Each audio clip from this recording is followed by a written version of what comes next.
Hey up. Sorry, Hello. Hello, welcome to Recording in Untitled.mov. progress.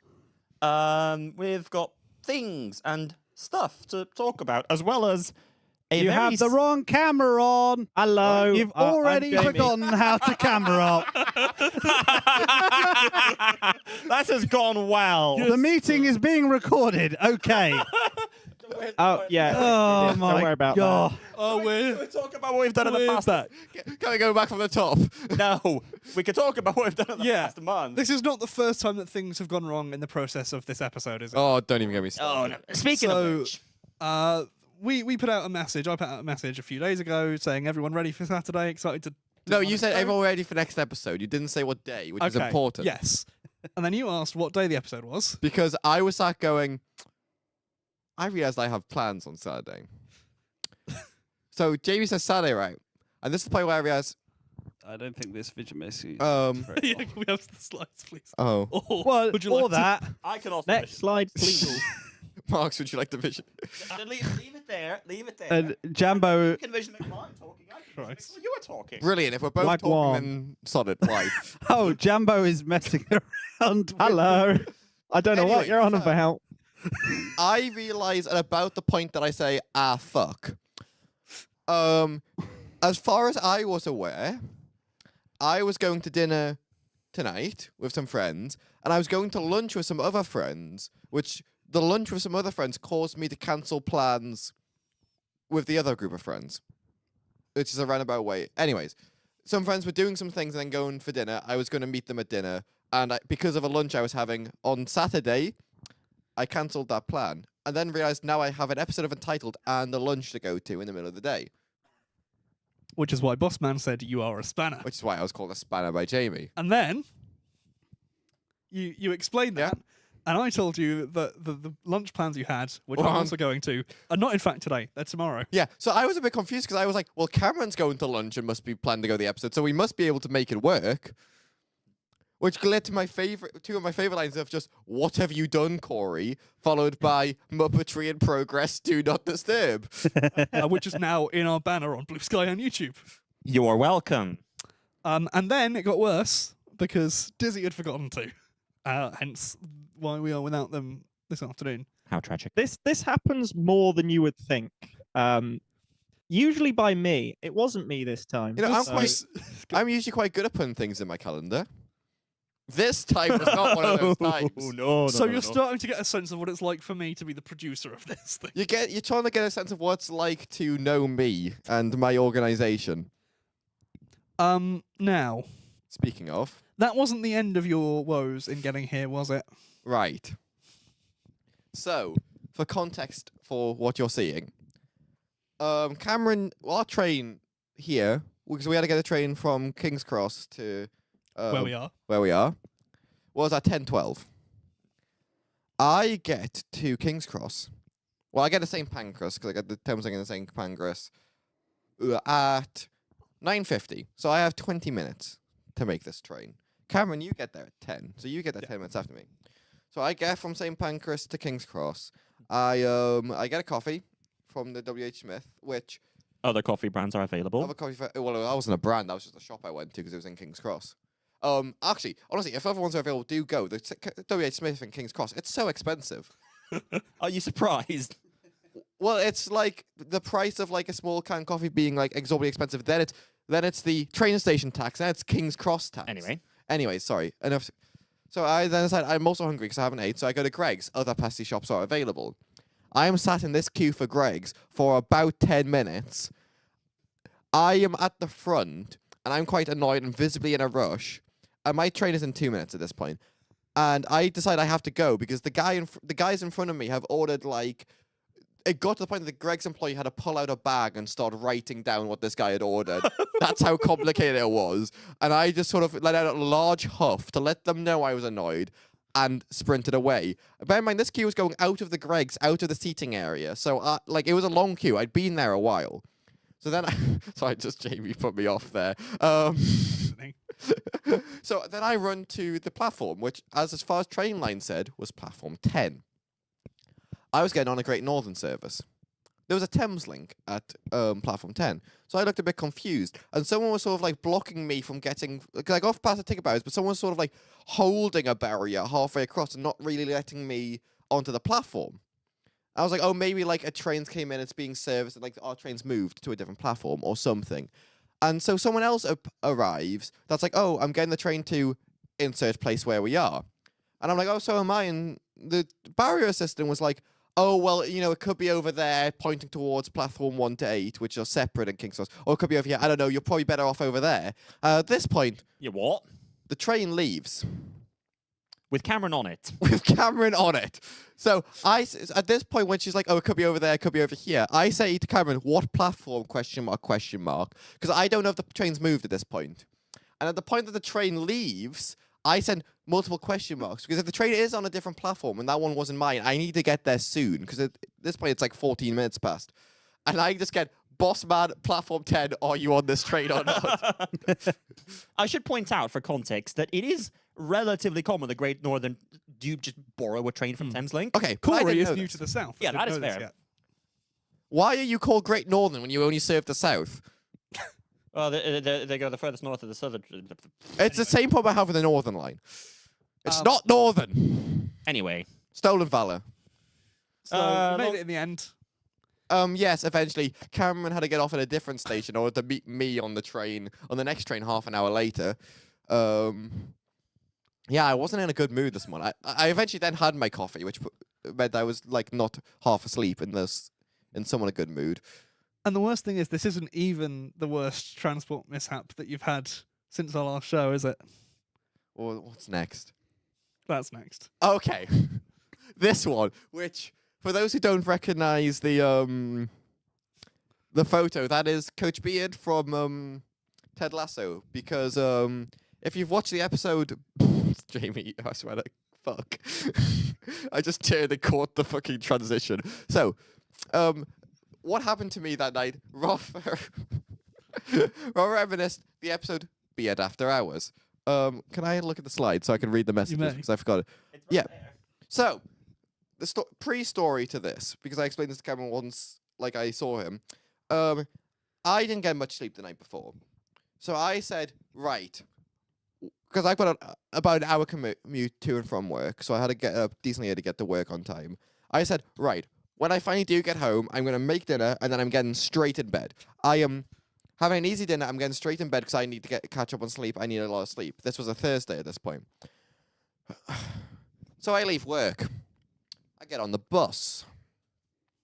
I get home. I get to my door. And I usually keep my keys on a carabiner. Here, and I go, where are my keys? I've left my keys at work. So I try to get into my house. Because, for context, I have housemates. I don't know them particularly well, but I do have housemates. So in case one of them is in, I'm sort of knocking on the door. Obviously, the estate agent's closed, so they're not picking up the phone. I don't have any of the phone numbers of the people in my house. So after about 15 minutes, I kind of accept they're not going to come to the door. They're not there.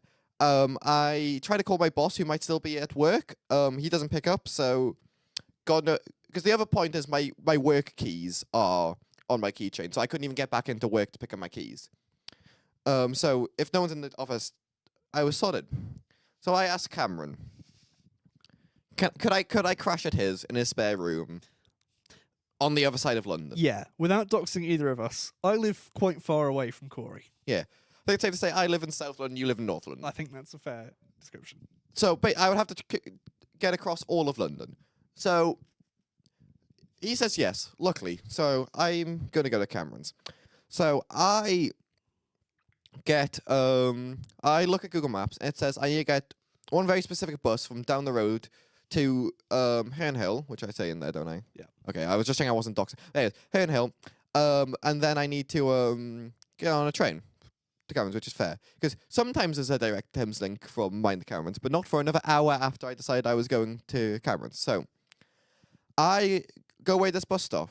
One bus that's not the one I meant to get on shows up and leaves. Because I let it go because I'm not supposed to go on that one. Another one of that same bus shows up and leaves. I eventually just, out of curiosity, check the alternate routes on Google Maps. I could have got both of those buses. Oh. Rip. So I eventually decide my two options are because this bus was meant to come like 5 minutes ago at this point. So I eventually decide either I wait around for this bus that might not turn up, or I walk to the train station about 20 minutes that way. As it's going to be a 20-minute bus ride anyways. I'm just going to walk to that train station. I walk about 4 minutes down the road. The bus I was supposed to get comes past me. So I'm now sprinting back to the bus stop, and I get on the bus. And we're back on time. Well, it's about a -5 minute transfer to the train, or I'd have to wait half an hour. But that's fine. I can make a -5 minute transit. This bus the driver has been informed to stop at this stop to help even out the service. The driver has been informed to stop at this stop to help even out the service. I end up getting to the train station 10 minutes after the train I was meant to got there. So now I have to wait half an hour for this train up to Cameron's. This train has been delayed. So it ended up being another, 45 minutes I'm at this train station before eventually I think I get to yours about 11. Yeah, that sounds about given right. I wanted And what to be time in did you bed leave by about work? 8:30. I left work at about 6:30. Mm-hmm. So I get to Cameron's for about 11. But it doesn't stop there, my lack of sleep, because it's me and Cameron. Yeah. We like discussions. We start talking to each other, and before we know it, it's 2 a.m. And I finally get into bed and then have to commute from Cameron's, which I've never done that commute before, obviously, because I don't live at Cameron's. So I then have to figure out my commute to work. And then I get to work. And I'll not go into much detail about my annoyance at work. When I get to work, no one else was in the office. You don't have the keys to work, I do don't have you? the keys to work because they're in the office. And the security guard for the complex our office is in was sick. And there was a replacement. Didn't have an idea about the spare key he was meant to have. So that took me another hour to get into work after I got there. But eventually I got in. And I've never been so happy to see my house keys in my life. Now, I wish I could say that there were no other issues in the course of this episode, but unfortunately, Matt, that's not quite We've not true, even is got to it? the content of the episode yet. No. Would you like to explain this quote that we're looking at? Yes. So we thought while we were putting together this show, I last night had set up lots of stuff, and so the tech was vaguely working by the time we were ready to go. And so we thought, okay, well, we said we start at 4. We didn't start at 4, but we went to the pub, and so I was like, I should buy the app. I should use the app to order my food exactly how I want it, and I selected the Golden Hind, which is a pub somewhat close to where we are. It's Other one of the pubs pubs of all time. Unfortunately, there were 2 Golden Hinds, and because the images didn't load, I didn't immediately know which one I was ordering to, and I chose the wrong one. In Portsmouth. I will. Well, we've been very careful to not disclose the location that we're shooting this in, but I can tell you, it's nowhere near bloody Portsmouth. No. It just led to quite possibly the greatest, most funniest moment I've ever had in a pub where we all get our food, and Matt's waiting for his food, and he's starting to get where's my food? And he's like, oh, it would be great if they could bring all the food at the same time. Complain about it. And eventually he gets up to go ask. And I'm eating, we're drinking. And then Matt walks back over and goes, so I figured out what happened to my meal. It's in Portsmouth. And we just... I was in pain from how much I was laughing. I had to ask people to stop speaking so I could recover because I was in actual pain. Well, it didn't help that our Golden Hind is notorious, at least at lunchtime, for serving things relatively slowly. But it got to 25 minutes, and that was 10 minutes after you got your food, that I went, I should probably go and check on that. And I'm glad I did. It's the confusion that I had. I was like, why the is Matt's food in Portsmouth? Oh! Well, so my first thought that my brain went to was they cooked the food and then decided to send it to Portsmouth. Or there was a late delivery, and that's why. Dear. So that's context of why we posted on Blue Sky earlier. No, we didn't. Oh, did we not end up posting it? No. Oh, never mind. We did end up posting. Okay, on Blue you Sky. heard Moving nothing. on. Moving on rather swiftly. We've got Don't use Windows for signage. a recurring similar show where we appreciate sometimes that people who've used Windows for signage and it hasn't gone well for them. No. Anyone recognise any and want to talk about them? Well, the bottom left there is from when we were setting up earlier, and I accidentally turned on the television. Your ass. Yep. And we've been demonetized. I've already said fuck. Anyway. Matt, that bottom middle was you, wasn't it? Yes, that was a food place. I think in London it was a noodles place that I happened to have walked past. Well, at least it was displaying the menu, but it wasn't displaying it very well. It was just about readable on the resolution of the display at the half size. I guess I don't know even what they're showing there. Is that not the menu? It's just the menu, but as a PDF in Microsoft Edge. Nice. They Lovely. have to show both pages of the PDF, and thus they have to open it like that. Oh, of course, it's because Microsoft charge you for PowerPoint these days. You can't be done. You can't have something Who fancy. opens PDFs in PowerPoint? People normally try. Anyway, Kory, the top left there is you, isn't it? That is me. So, I went to a Subway at one point. Other sandwich shops. Other are sandwich available. shops are available. Some of them may have working signage. And some of them are railways in Glasgow.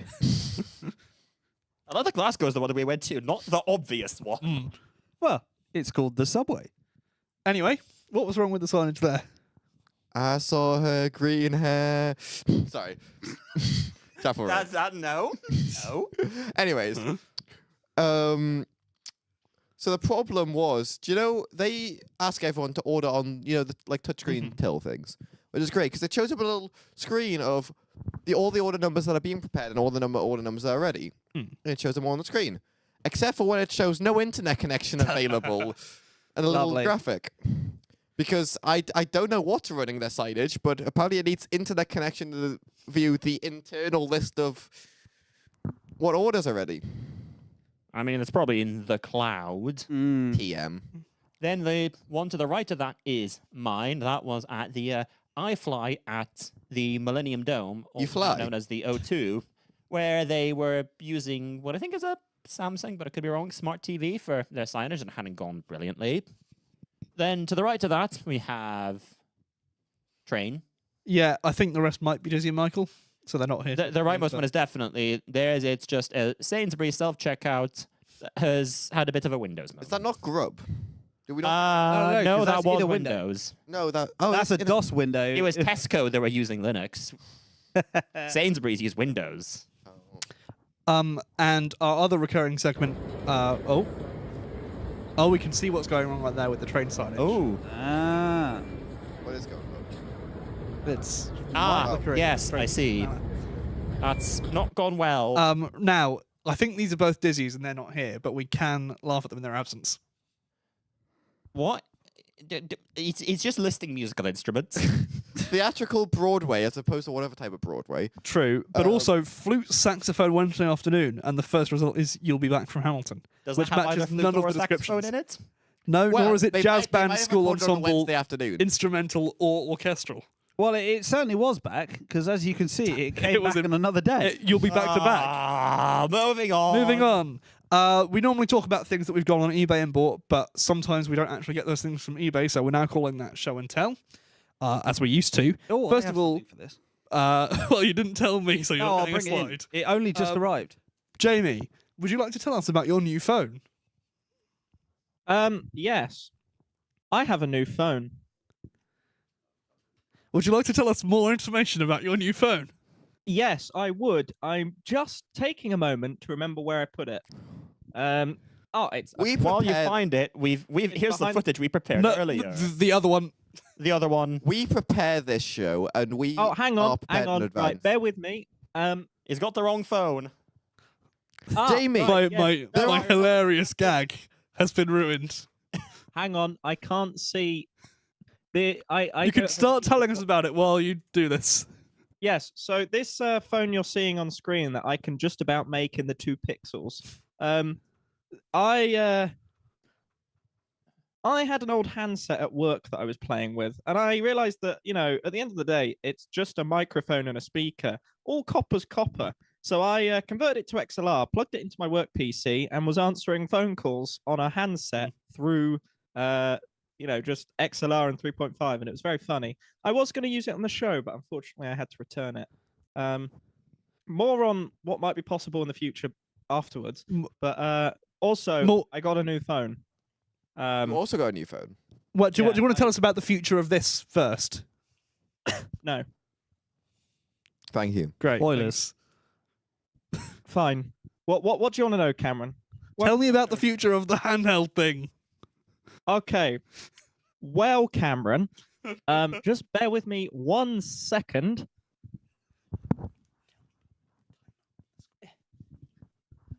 I'm just turning my camera on.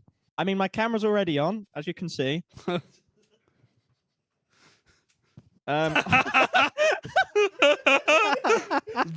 the thumbnail. Hang fire, lad. You remember how when I said we should name this episode "Don't Use Windows for Untitled," and you said that I was tempting fate. We're dealing with it. We're just streaming this raw.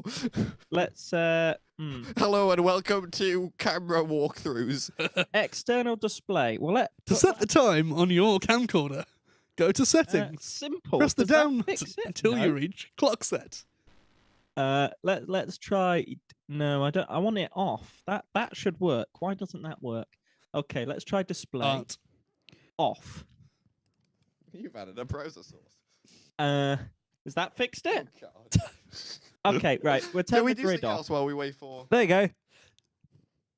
Excellent news. Yay. Right. Well, as you can see on your screen currently, this is an old IP phone. And as you can see on the top, I've tripped over a cable.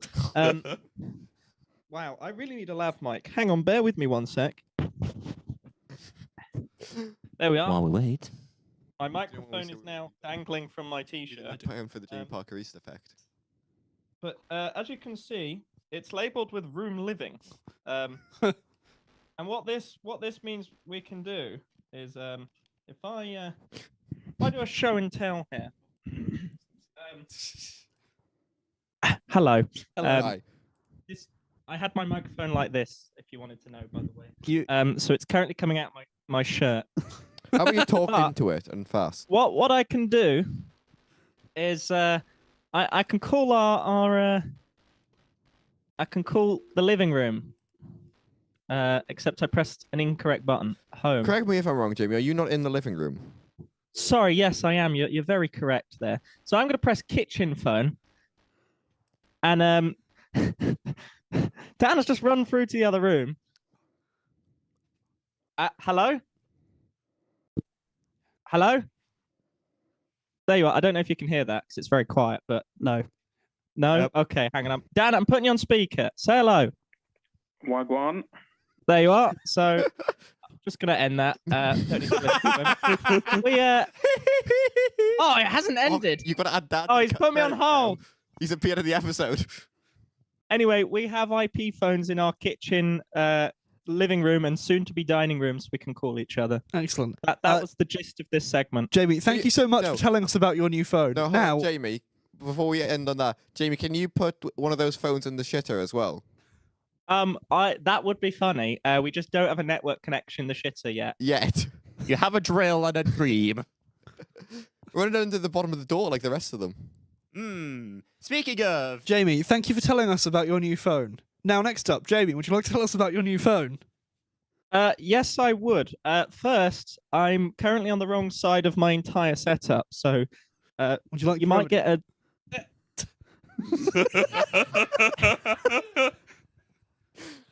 Well, Cameron. Oh, well, Cameron. Don't you know? I got a new phone. I had a OnePlus something or other. I now have a Pixel 10 Pro second 10 hand. Pro. What? You just had 10 Pro. Please ignore the image Sorry, of a 8 Pixel 8 Pro. Pro I mean that I 8 put on Pro. the slide because No. Corey misinformed me. No, it isn't. No, 8 8 That Pro. is an 8 It is Pro. 8 Pro. Maybe I misspoke. misinformed was you making myself. fun of him. Apologies, Corey, you were correct. JP, you were wrong. Yes, correct. So this is my new phone. That's about it. Cool. How are you finding it? Do you know what? I'm liking the Pixel, and it is so much nicer than my old phone, which was 2 Android versions out of date. So, The only slight hiccup I've had with it and it's mostly my own fault, was I didn't really bother transferring my contacts over, which means that my mother texts me, it just comes up with a number, and I usually ignore it. Various people are just not saved, and I haven't got around to adding them yet. It also has the thing of pixels. When someone rings you, you can press a little thing that makes them speak to a Google Assistant to ask them what they're doing. And I accidentally did this to my boss whilst I was at work, and she got very distressed and had no idea what was going on. And I got a flurry of Slack messages afterwards going, "Help! I'm speaking to Google. How do I stop?" Which was very amusing. But yeah, it then sends me a transcript and a recording of it afterwards, which is very cool. Yeah, I like the Pixel. It's a cool little thing. My only problem is I have it set up when I touch the back to turn the torch on. But it doesn't work. Because you got it sometimes works. You know, if I let me I need a lav. See, Jamie, what's your opinion on the It turned on. It does it sometimes. See, Jamie, do you think you'd prefer the camera if the front camera poked out the top slowly and then came back down? I do miss the fact, for those that don't know, my old camera had a pop-up selfie camera, and it was very cool. And I do miss that, especially when taking screw that. I can't get it to work. Yeah, I do miss that especially when I'm taking B-reels, because it was nice to know when the camera was up, and it made a little noise, and it was very cool. But yeah, this one just had. Sorry, it just has we were on slides, so nobody saw that, but Jamie has just blinded himself with his own phone. Oh, excellent. I'm glad no one saw that. So yeah, anyway, that's my new phone. Awesome. Right, should we do the actual bit of the show that we talk about news stories now? Yeah? Oh, Okay. I have another thing. Oh. Show and tell. Go on. This is my Christmas tree. Oh, is that IKEA? Or smart home whatever equipment? pixels of it. Yes. Let me just do a slow pan of my tree. So the top doesn't currently have a star. And then it is just really shitty battery lights and a load of IKEA boxes of smart plugs and things. I've got something yeah. to add to that. Go on. That's me Christmas tree. So, I got something on show and tell as well. This literally arrived today after being delayed several times just today. And I haven't even got it out of the box yet, as you can probably Ooh. tell. We're prepared to go on Untitled. So, live unboxing. Here we go. So this is a smart plug, as you would you've probably seen these before. However, this one is special in that it's missing features, and that for me is important. So this is a smart plug that doesn't have a relay in it. However, it has the energy monitoring, so that you can plug it into things that you definitely don't want to ever turn off, and you can measure the power. Because, and it even says without relay, very specific on the back. What does the relay do? Well, the relay Turns would. the power on and off. Oh. Yeah. However, if you want to plug one of these into a fridge, I had the relayed version of this about a year ago, and I had it right up until the point where I went on holiday for a bit, and by the time I come back from holiday, the fridge was no longer powered on. And even though the firmware was forcefully told this thing is always output, always power on, and like as soon as you power the thing on, it turns the relay on. You can't adjust it from the software. It still managed to crash or something that caused it to turn off. And so finally, these are getting more popular, where they have literally just taken the same thing, taken the relay off, and joined the two contacts together, and made it an annoyingly more expensive product. With fewer see, features. Yes. That's quite handy, because I also have several of those plugs, and one of them I certainly do not want to turn off, because it is the 24-hour power to our rack. Ah, yes. Which is actually that you saw underneath the phone a second ago. So if that ever fails, we are going to lose networking. And then you so won't I be do able to like put it that back idea. on. You what, sorry? And then if you lose networking, you can't turn it back on because you can't get Yeah. into it. Yeah, there is that problem. I mean, you'd have to press the button on the top. Think local. A hammer. I mean, it's Zigbee, so technically you don't need internet. You just need to be able to get onto the server. DNS. Cool. Time to Speaking do a of show. DNS. Oh, actually, no. by the way, I have more show and tell. Oh, jeez. Oh, sorry. Go. I forgot to mention it. I bought an amp. This is an Extron MPA 152 Plus. It is literally that black thing is just the power supply. And this is the actual amp itself. Really chunky. The power supply is bigger than the amp, which is quite funny. Why did you buy another amp? It was 30 quid, and I thought, wow, that's a bargain. The price isn't a reason. It was, and I have one. I will find something to do with it, but it's cool.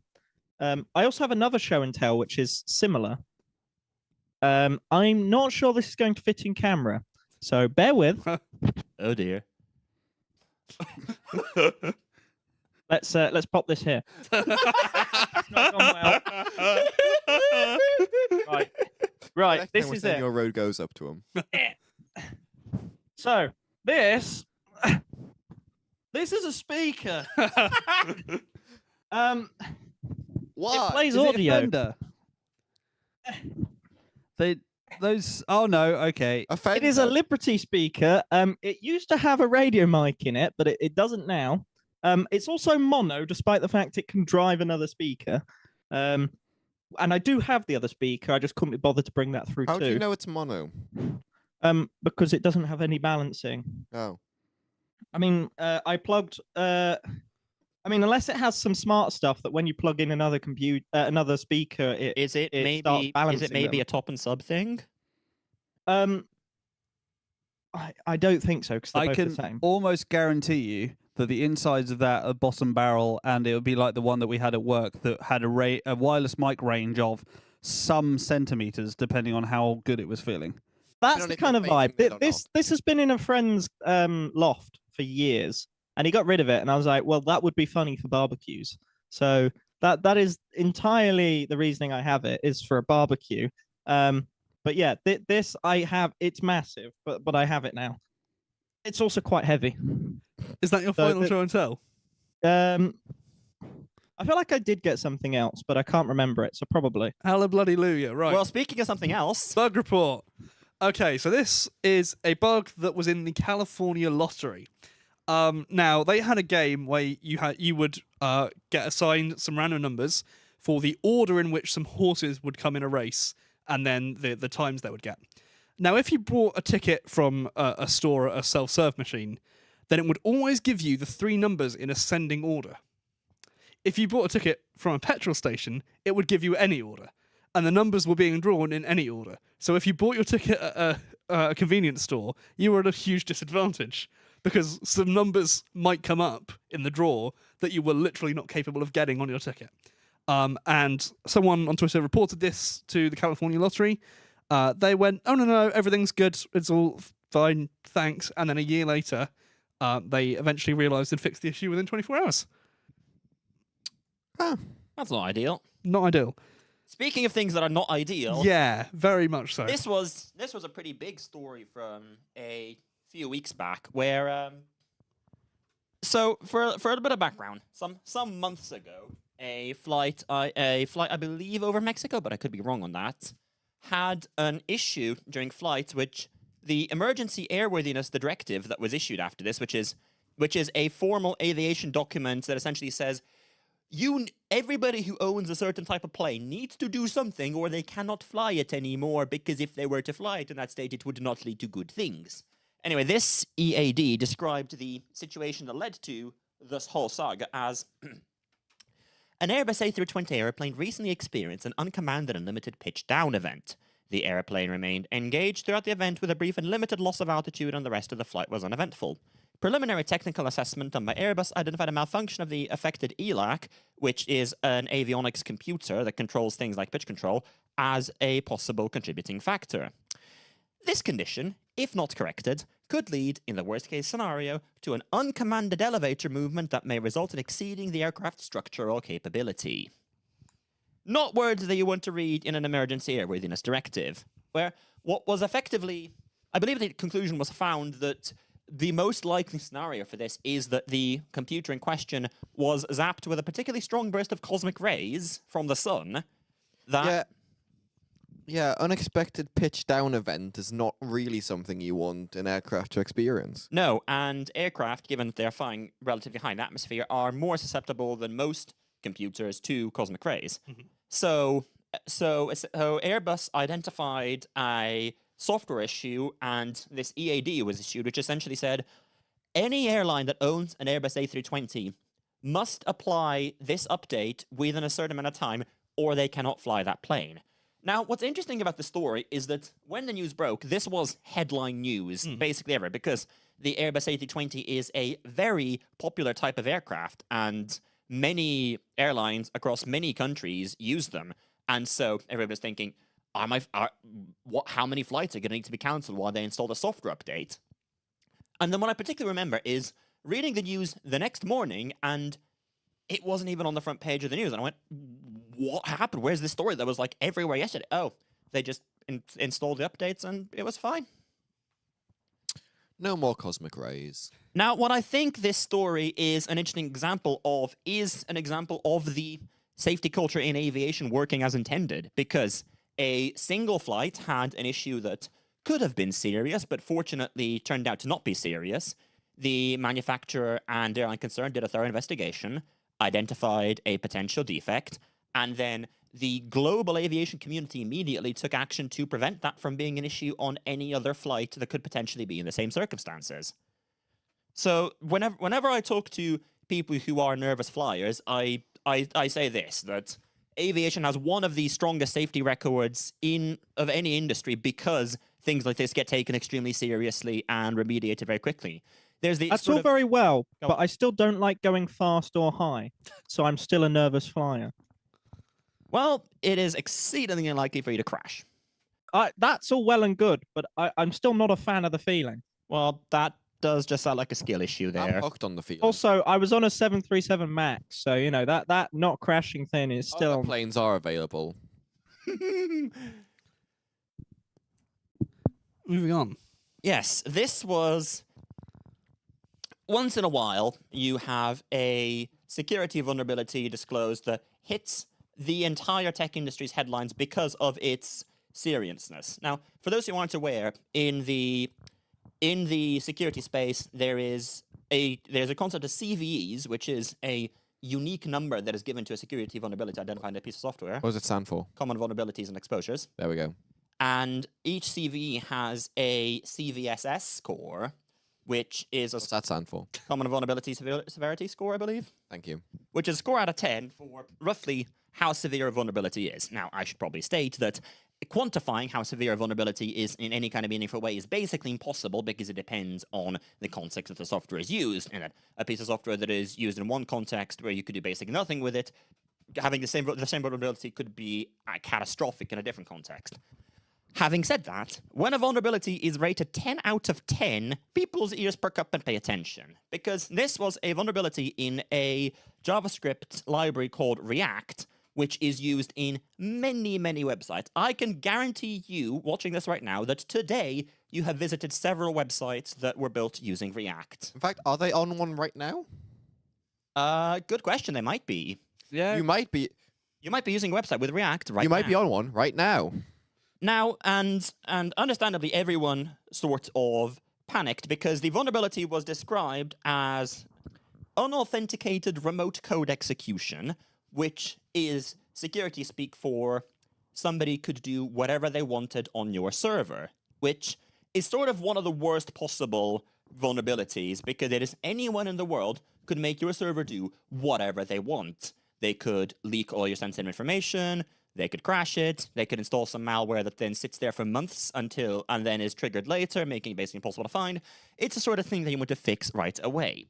However, this one was interesting because it wasn't any user of React that was affected because without diving into an explanation of modern front-end development, because it is increasingly complicated, there are a number of ways that you can use React. You can use it just in a web browser where your browser just downloads the code and executes it.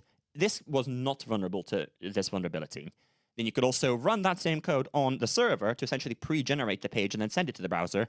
This was not vulnerable to this vulnerability. The specific feature of React that was vulnerable was called React Server Components, or RCs, which is So, Marks, fairly new. what's a React server component? Because as someone who has done React Dev, we've worked on projects Yes. together, I still don't fully understand what Well, a you've React used server- them.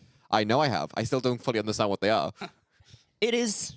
So you know how I just mentioned you can run the React code on the server, pre-generate the page, and then send it to Yes. the browser. React Server Components take it a step further in that up until before then, server-side React was limited to essentially running the same code on both the client and the server, where running on a server was essentially an optimization.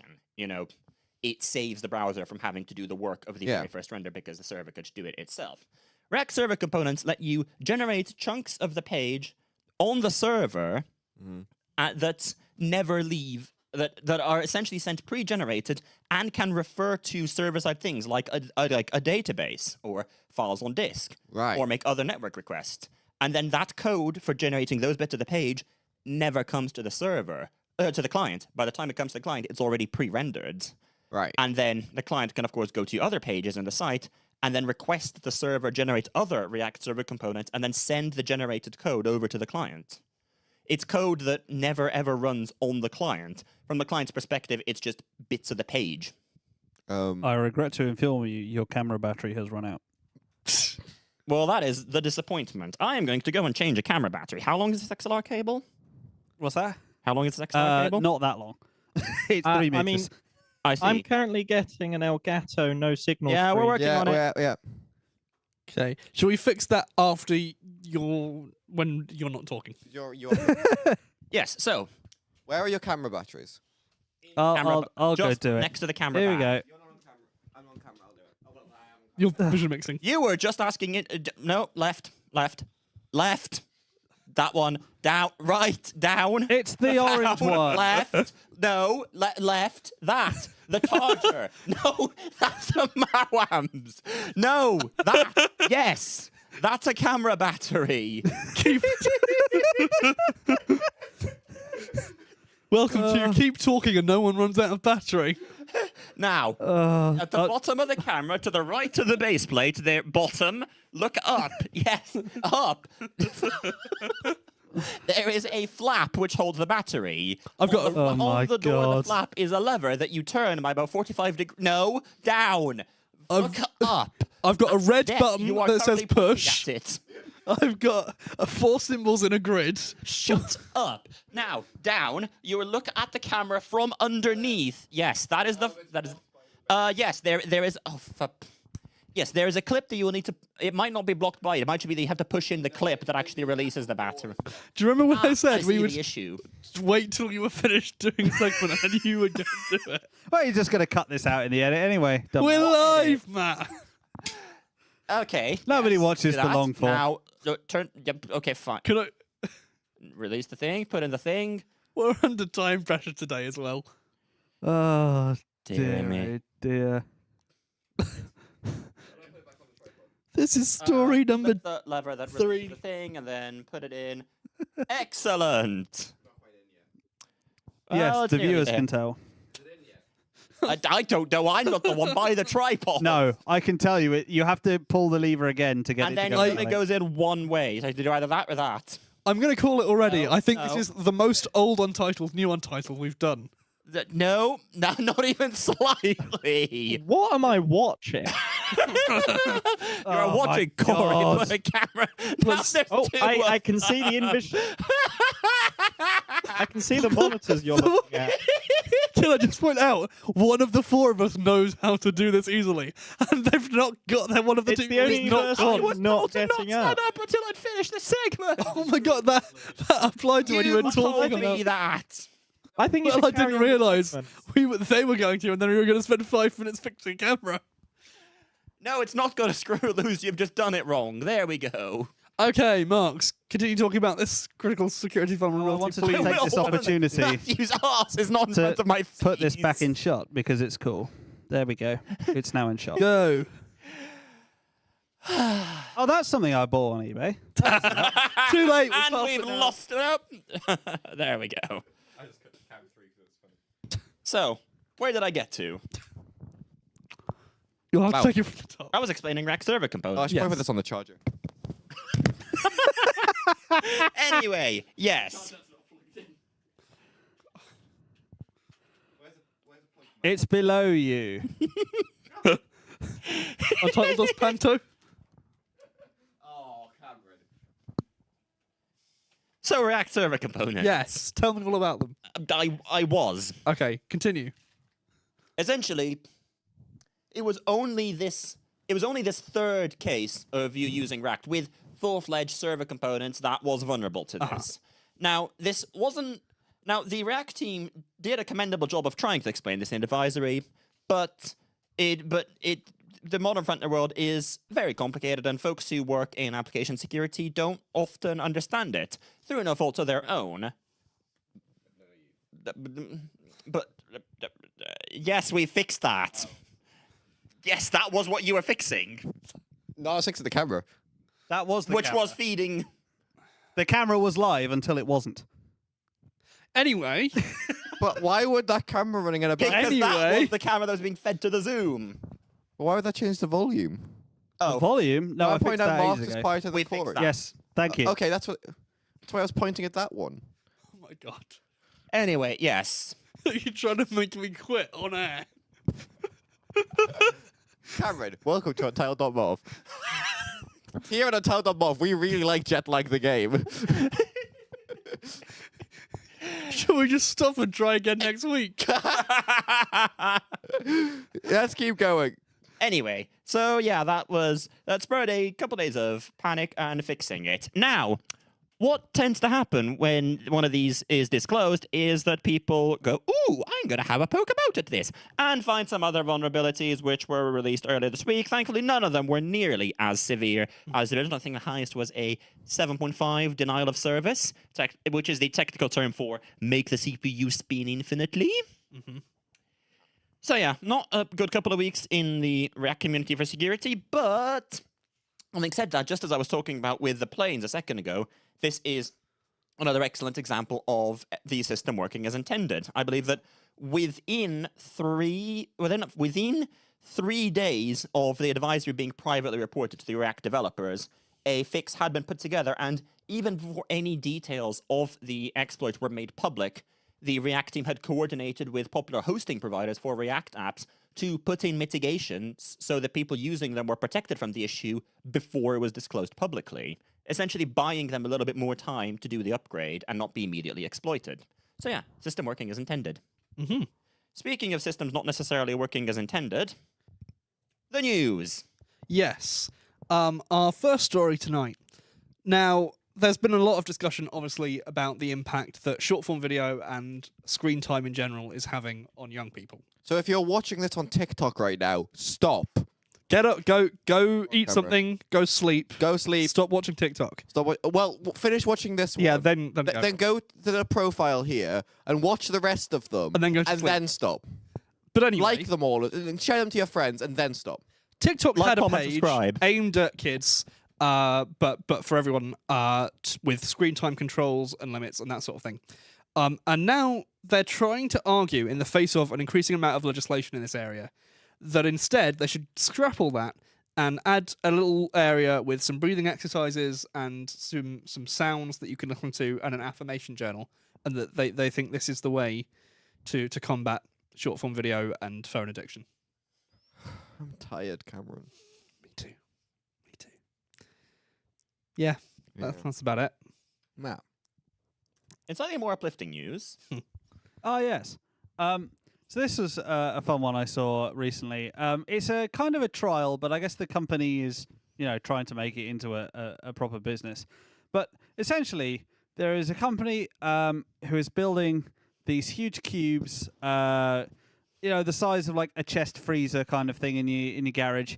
And instead of it being a freezer, it is instead a data center. Huh. And what they're essentially doing is putting a load of Raspberry Pis in inside like a radiator, like a temperature kind of radiator, and piping your central heating through it, such that it's effectively heating your house using this data center that you can put I guess, wherever your central heating pipes go. But we'll ignore that part. So yeah, pretty cool. I think I might idea. be. And I think I essentially, might be one as of the data center few- spends money, does processing, presumably makes some money. The people that are hiring these machines to do the stuff, they are paying the users that are providing the compute some kind of money. And the idea is it's essentially making your heating bills less expensive. I Pretty think cool I idea. might be one of the few people this might, be an advantage to. Mhm. Yes. Because this does generate a fair amount of heat. I mean, there's quite a lot of equipment in there, and I do stick my head in there sometimes, and it does. Sometimes it smells like burning, which I assume is dust. We should be So, concerned. It would be nice to get some money back for that, because it probably draws quite a bit. Well, I know how much energy it draws because of our discussion earlier. How much? At least 6. Currently, this second, it is drawing.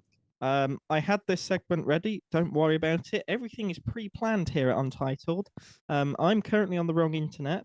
I am drawing 293 watts. Oh, crikey. at the moment. What? Shut up. I can guess how expensive that is, and it's not cheap. I don't know. You're not the bill Dan payer, handles- obviously. Dan handles the power bill. I just send him a direct debit every month. Anyways. Oh, that's me. I was going to read about this one. It's okay, I have. Thanks, Marks. Untitled.mov, prepared as usual. Cloudflare, Had a obviously, bit as of a we all boo-boo. know, they had a bit of a boo-boo. What is Cloudflare? Cloudflare? The internet. It's a lava lamp company. It's a lot of pipes. Basically, yeah, the internet. Mm, Yeah, there you do. go, pretty much. Well, Imagine you're 10% looking of it. the internet. Just behind that, there's Cloudflare. Well, 10% 10% of it, of it. which is still a lot of internet. By Especially weight. 10%. Is that 10% of the total internet? 10% of like public-facing internet? Because 10% of traffic, I believe, okay, alright. which is still hefty. That's fucking And, hefty. and also that stat is at least like 5 years old now, so it might be more now. Yeah, basically, The internet. blooming. Does DNS and shit?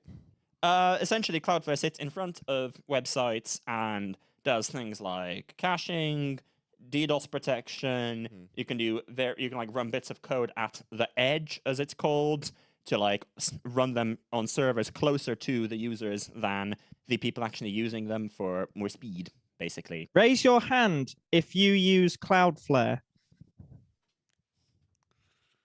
Yeah, that's everyone. My hand is also raised. I just forgot to switch to my actual camera.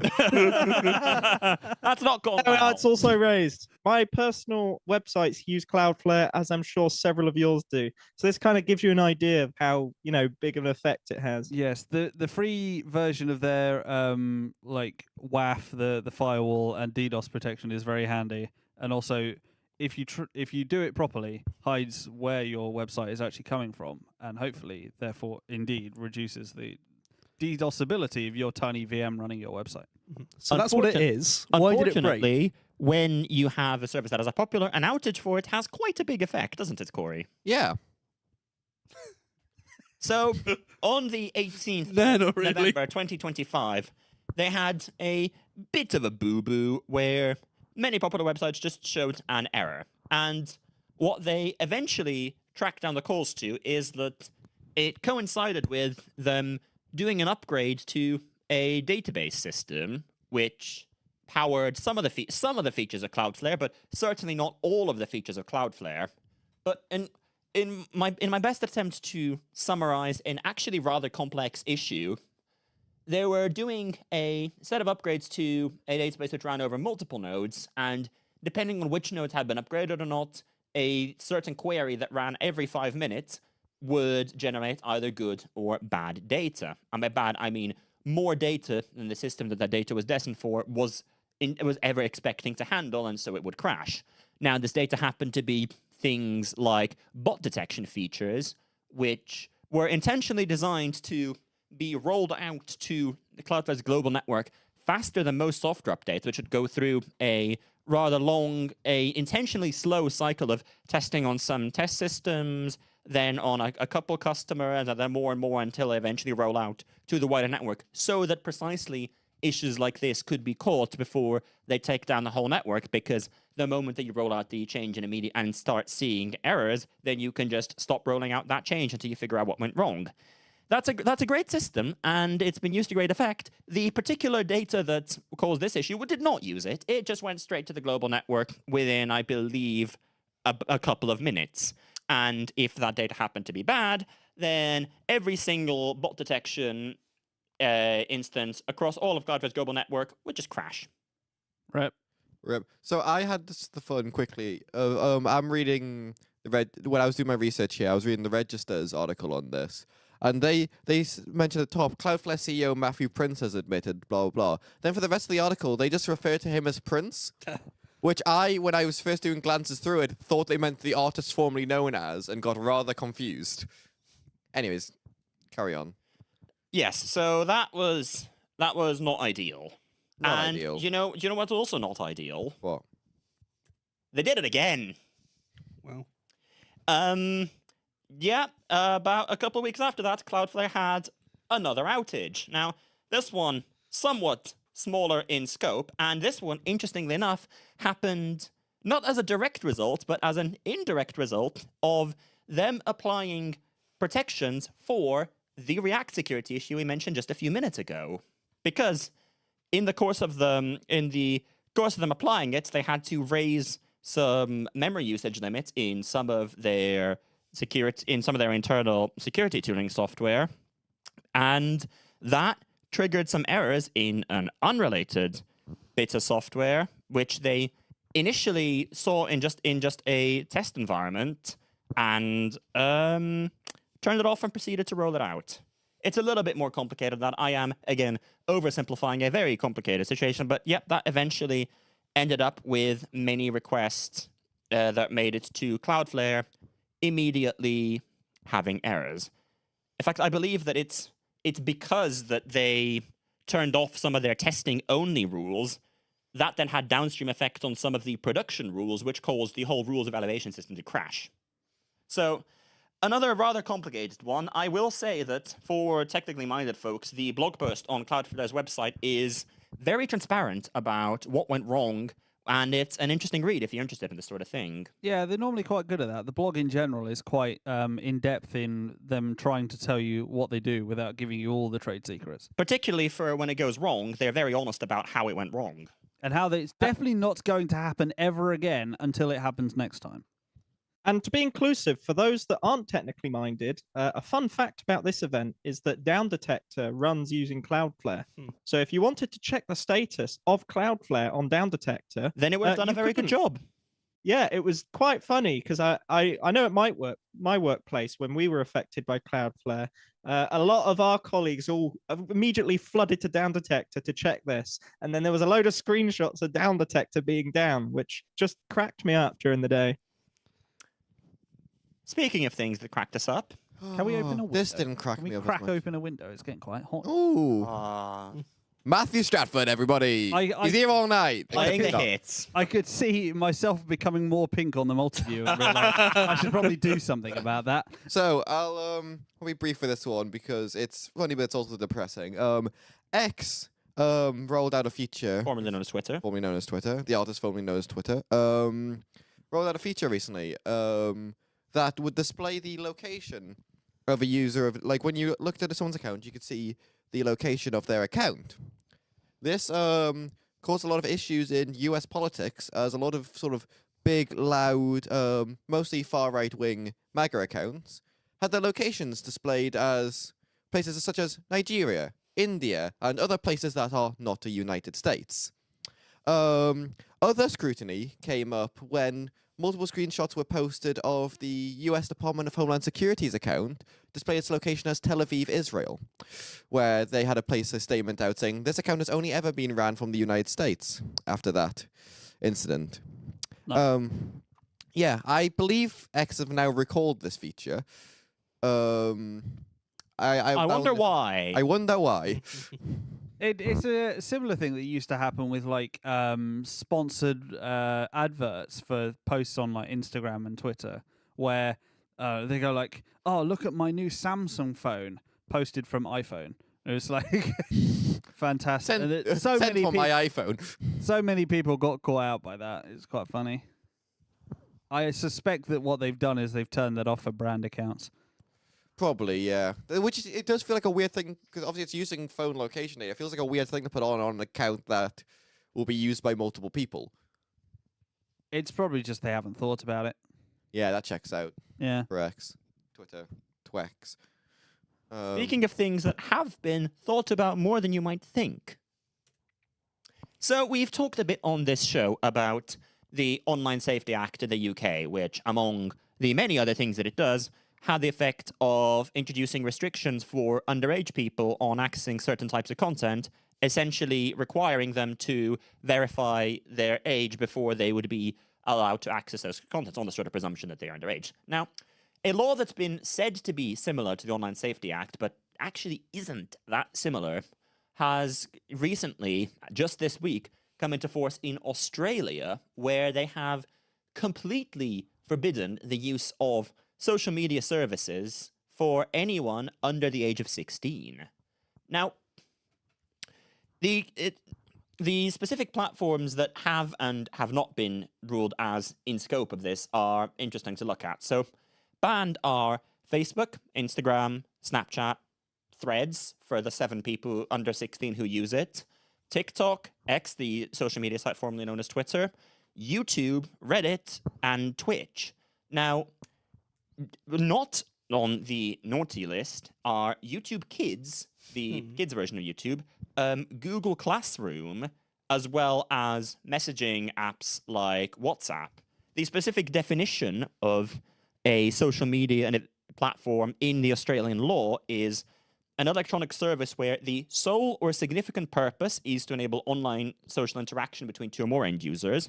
The service allows end users to link to or interact with some or all of the other end users, and the service allows end users to post material on the service. Now, it's a fairly broad category, which led to things like, as the implementation of it was being thought through, there was a question of whether GitHub would come in as an age-restricted social media service, and thus Australian users would have to prove that they are not under 16 in order to use it. Eventually it wasn't, but this did spark a certain amount of a mix of fury and hilarity on the internet. Now, the platforms have... There was a lot of discussion over whether platforms would or would not comply with it. Eventually, many of them have, and for instance, Instagram users in Australia have received notifications saying, verify your age or you won't be able to use it anymore, and then eventually didn't. Interestingly, Reddit have said that they will comply with the law, but have filed a challenge in the Australian High Court to overturn it because they claim that it is invalid on the ground that infringes the freedom of political communication because, in principle, the Australian government could use it to restrict political communication, and that is one of the things that is sacrosanct in the Australian constitution. Now, it's interesting to look at from the perspective that it's, again, people have said that it's very similar to the Online Safety Act in that it is requiring you to verify your age to do certain things on the internet. However, it's coming at it from a sort of different angle, and it's not just specific types of potentially objectionable content, which in and of itself is an avenue for discussion, but it's just social media platforms altogether. Anyone? Oh no, you did that quite succinctly from the bits I listened to while I was researching my next article. Am I right in thinking that Discord is one of the ones that's allowed? I believe messaging. I believe it was because I have to fact check that, but I believe it was because as I mentioned, the sort of criteria there are somewhat vague. Yes, Discord is not covered under it. Well, also interestingly, Roblox is not covered. Yeah. So could you not, and correct me if I'm wrong, just create one big Discord server with everyone in Australia on it? You could. Kory invents SMS. And thus... Well, I will also note from that WhatsApp is not included. So presumably they saw Discord as more like WhatsApp than more like Facebook. I mean, we've talked can about the post on issues WhatsApp, in can't you? trying to categorize all these websites. We talked about it with Wikipedia, the Online Safety Act. But it's the strange thing of YouTube has some stuff on there that kids might not be relevant for kids, but there's also a lot of educational value and things that kids should have access to. I would argue more than Discord. especially because there's a sort of line between when the type of content that is on YouTube Kids is no longer right for your age, but you're not 16 yet. Yeah, definitely. Yeah, there's definitely a line there. I mean, I was saying this beforehand. I mean, yeah, sure, YouTube Kids exist, but if you go to YouTube Kids, I think the most mature thing you might see on YouTube Kids is Bluey. And I don't think that's exactly 15-year-old. 15-year-old content. So, you know, if you're one of our viewers in Australia and you're under 16, half an hour? How are you watching us? Hide your phone. Hide. Run. Run. We'll stall them. Run. And if you are that, then we definitely shouldn't tell you about these things called VPNs. No idea what those are. Untitled.mov, proud to be sponsored by Private Internet Access. No. No. We'll take it. I mean, we'll take it. Private Internet Access, if you're watching. Come on. Well, this show is Or any sponsored other by VPNs. rubbish internet access. So there you go. Welcome to Matt Strat's house. We've not dropped any frames. However, we're not sending as many as I would like to. You can't drop frames if you don't send them at all. Yes. Cool. So, GrapheneOS, hold on, I'm meant to be vision mixing. GrapheneOS has pulled out of all of its it's pulled out of France, and what I mean by that is it's not that GrapheneOS is unavailable in France. It hosts a lot of servers on French server hosting services, OVH Cloud specifically, and it's pulled out and refuses to host stuff in France over concerns about the French government's stance on privacy. So for context, GrapheneOS is a custom ROM of Android you can install on mostly Pixels, but anything with an open bootloader that is very privacy focused. And it's the kind of thing that sort of law enforcement and government have tried to brand it as an OS for criminals. And their sort of stance has always seemed like if you've got nothing to hide, then you shouldn't be concerned. Why are you using it if you've got nothing to hide, kind of thing.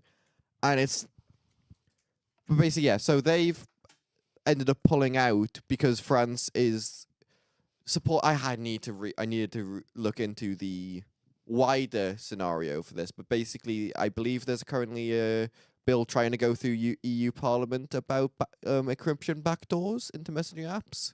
And that's one France is. I'm looking at Cameron as if he knows what I'm talking about. You've got any clue, Cameron? No, I don't. You too? No. Anything? Worth a shot. I can believe it. I can believe it. It's been something that's been floating around Journalism. for a while, so that makes sense. But sorry, what did you say? That's a journalism. We're not journalists, Cameron. We're entertainers. Are you not entertained? All right, Joe Rogan. So, someone's messaged me on Slack. My God. Anyways, yes, I am aware of the time. Thank you, Max. Where was I going with this?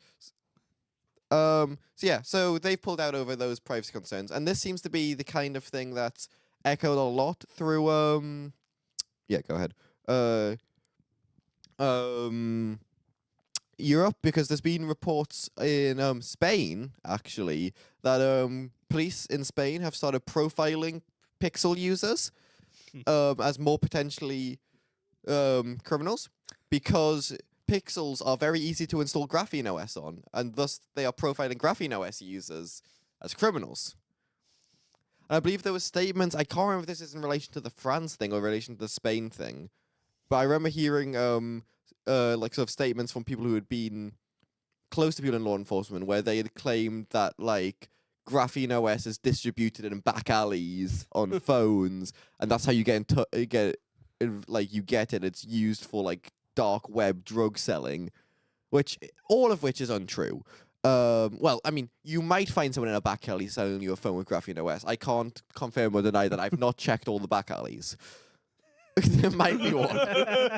I've checked a lot, but not all of them. Some of the stories I've heard, it's like the law enforcement agencies are essentially making their own custom phone OSs and then selling them to criminals, being ultra secure when the phone is like leaking data to them like a sieve. And because criminals are stupid. Yeah, pretty much. If you're smart enough to know how to install a custom ROM on your phone and want to, you're probably not stupid enough to be a criminal. Unless you are. But, Well, as we all know, if you have nothing to hide, you have nothing to fear, so I don't really see what the big deal is. Cameron, I'm tired. Yeah, I'm tired too. And one of the And I want to get into bed and watch some Netflix on my TV. One of the things that I'm tired of is enshittification. Now, back in 2019, Netflix got rid of the ability to AirPlay their content from your phone to a TV. And there are all sorts of use cases for why you might want to do that. And now they're starting to phase out casting as well. Yeah, this is not great. So on older cast devices, you can still use it, but on the latest version of Netflix, it started to stop working. They've not said why. So, coincidentally, didn't this not come out at the same time as they announced that they were buying Warner Brothers? I think this was a bit before, but that's an interesting point. Also that, and I also heard an interesting point that Netflix has been getting a lot more into live sports. Uh-huh. And this might be to prevent, say, pubs or other venues buying one Netflix subscription and then just casting it to the TVs in the room. Yeah. Because, I mean, that's the thing, because obviously to do this properly, you need to get like proper business licenses, and obviously that's a lot more expensive than one Netflix subscription. Mm-hmm. So it could be a case of trying to curb that and curb them being able to just cast to their TVs. But you can still just plug a laptop in. You're not preventing HDMI Netflix. No. With the AirPlay thing, they said it was a like quality control thing. Eh? Yeah. They wanted Netflix, to have make you sure seen how that much you compress your well, shite? Yes, exactly. But yeah, that's annoying. 4K my arse, you send me about 2 pixels. Anyway. And one of them's a subtitle. Speaking of 2 pixels. Yeah, so it was back last time we were here, actually, over a year ago now, that we were talking about Panels, the wallpaper app that was created by Marcus I think the Brownlee. wallpaper in here is fine. Shush. Anyway, that is being discontinued on December the 31st. It's sort of a happy ending in that the code is going to be open sourced. The subscriptions are all being refunded and everything, and everyone gets to keep the wallpapers they downloaded. But they said that keep my files. I know. Wow, I gotta keep a photo I've downloaded? Oh, thanks, Marcus Brownlee. Wow. What? I mean, Oh, you said wow like I said something really loud into your ear. it's Sorry. better than most streaming services. I Well, guess it's a yes. streaming service of wallpapers. You get to at least keep them. But yeah, he essentially said that the development team had changed more recently, and they weren't able to deliver on the vision they had for it. Yeah, I don't buy that. Not enough money. I should have put this in the bug report, but I didn't. Oh well. Last time we talked about a few different things that are quite core to the Windows experience that have been broken in updates to Windows 11, and we've got another one. So this was an update that was supposed to provide some dark mode improvements, especially in File Manager. And instead, what it's done, well, it has done that, but before it does that, it will flashbang you for a few frames every time you open File Manager in dark mode. Nice. So it will just be a white screen in the window. Microsoft. How do you manage to be so shit The one, all the time? the one not AI feature that you implemented. The one non-AI feature that you implemented. And you still got it wrong. We were discussing earlier during the setup for the show whether we should have something like a notepad view on the screen so that we can type notes maybe on the screen. I vetoed that once I noticed that we were running Windows 11 on the PC doing the stream where they have added Microsoft Copilot to Notepad. And tabs. And dark mode. The dark mode I'm okay with. The Copilot I was less okay with. Well, they See. also added it to the search. They've what's probably wrong done that with- for a while, but they keep making it worse. To the What's point where wrong with yesterday, tabs? The search just refused to do anything, presumably because it couldn't get to Microsoft for some reason. And it was just like, oh, well, okay, we'll return no results for anything then. Look, Microsoft, Notepad. All I want is a blank white window that I can just write raw fucking text into Why? with no special stuff. Because if I want something better, I'll open Word or Google Docs. If I'm writing in Notepad, I just want to write Why letters. can't I don't have a problem with Notepad being dark mode. Okay, dark mode I don't really care about. Dark mode, sure, whatever. What about tabs? Because I quite like having multiple tabs of Notepad. If you're at the point where you have multiple tabs of Notepad and you're switching between them, you're using Notepad wrong. I feel we may be getting distracted. No, Well, because I don't want to have to open a bigger program. Like Notepad++. Well, I tried. I don't have that installed. Notepad++ is the perfect Notepad application. That's what Notepad should be. It has tabs. I don't care. Then it's fine. Nah, you want WordPad, and everything is a RTF file. Terrible. I think we can all agree that you don't want Copilot. Amazon and Google launched multi-cloud service for faster connectivity. Who wants to talk about it? I guess that's me, isn't it? Right. Yeah. So, as we all know, recently there has been this whole thing about every cloud provider is slowly having a go at breaking themselves and half of the internet with it. So, of course, with everyone wanting to maybe consider... Not breaking the internet. Or Yes. not being broken when one of the cloud providers is broken. Yeah. So they're thinking, oh, if we use multiple clouds, then there's no way of them managing to screw that up. And then you've got this new feature where essentially both Amazon and Google had a way to effectively VPN into your cloud from a remote place like your office, and you can pass stuff in and out of the cloud like that. So they went one step further and went, well, we can just join clouds together. And so you get this new feature. And I think it was possible before, but it was essentially had to configure both sides of the link manually and put on all the networking parameters, whereas now, in principle, you either can or will be about to be able to just click the button in the AWS console that says, join this network up to this network on the Google side, and it'll just sort itself out. So, correct me if I'm wrong. All they've done is add another point of failure. well, yeah, I mean, presumably this is not the intended use case to actually make two redundant clouds. It's to join the stuff that you've got in one cloud with another cloud, and you can probably now use the AWS backbone or the GCP backbone, and the backbones joined together with the leg bone and whatever. The backbone connected to the leg bone. And then you end up with in theory faster performance between the two. And also in principle, more secure connection because it doesn't have to traverse the public internet. It's all about reducing the amount of bytes that have to go onto the public internet, which is crap. It's slow. It will send you through Singapore if you want to get to North Virginia sometimes because it feels like it. That's where that train was going. Singapore? To the records yard, yes. Anyway. I got very lost. So yes, they did have some funny names. I've since forgotten what the funny names were, but they were essentially the product name on Amazon's side and the product name on GCP side were the same thing, but with all the words jumbled up. So that was funny. This is me. No, yeah. that's a news headline. You're a foreign tourist in the US. Or you, the Trump administration. Well, in theory, I could Tag yourself. No. So, the Trump administration. So for tourists planning to go to America who are in one of the 42 countries where you don't need a visa, you just need to fill out what's called an ESTA, which is a quicker, simpler ESTA? process. I knew that was coming. What was coming? Say, Cameron. Say the line, Bart. For for people who are coming to America from any one of those countries, they'll now have to supply 5 years of their social media history. Now, this isn't fully confirmed yet. This is first stage of plan. Yeah. We're aware.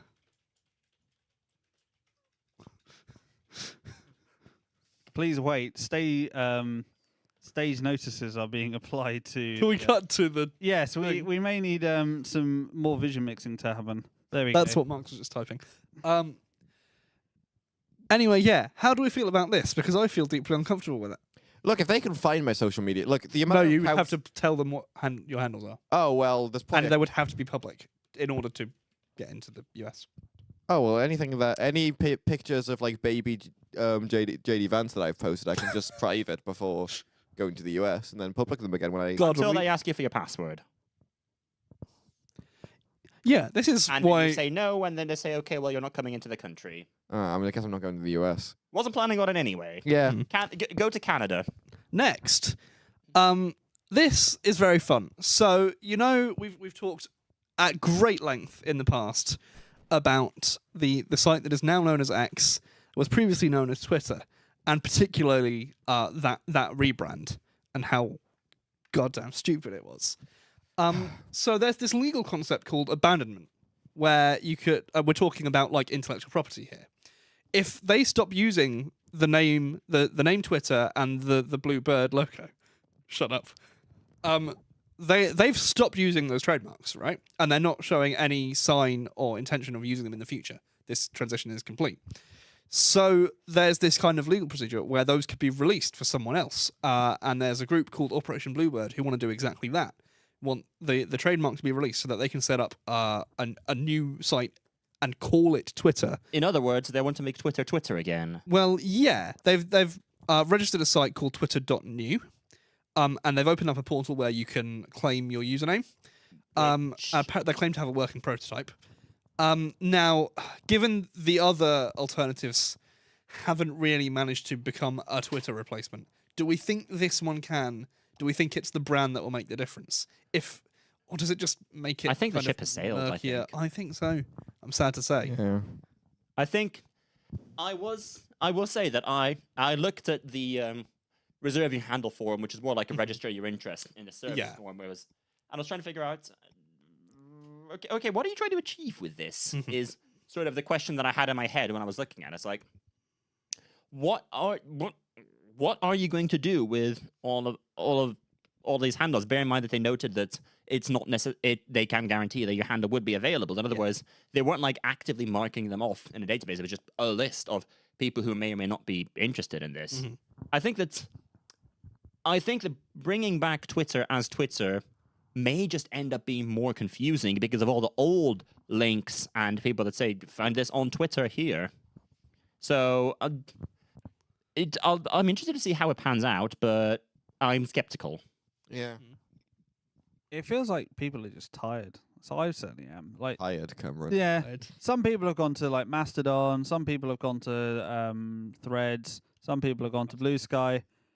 It doesn't seem like many people have gone to all of them. So it's just all more spread out and less interesting.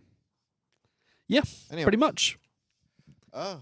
Speaking of things that are less interesting, Donald Trump. Donald Trump has signed an executive order to block state AI regulations.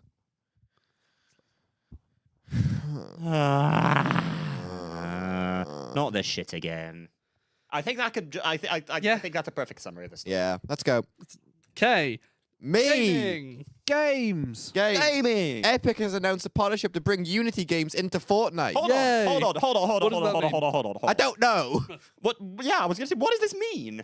I don't know. So obviously, Fortnite is a video game. Yes. Correct. Fortnite is a video game not built in the Unity engine. Uh-huh. Fortnite is a game built in the Unreal Engine. Sure. Fortnite, you get to, if you're downloading on a PC, on a computer, you install the Epic Games launcher, then you open Fortnite. And as well as the main Fortnite game modes, Fortnite started adding other game modes that are closer to separate games also built in Unreal Engine using similar characters. Okay. Rather than... So, and now it seems that they're going one step further to putting non-Unreal Engine, non-Fortnite games into Fortnite. Hmm.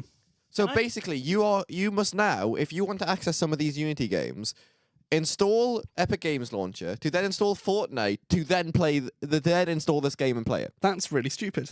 Yeah. Well.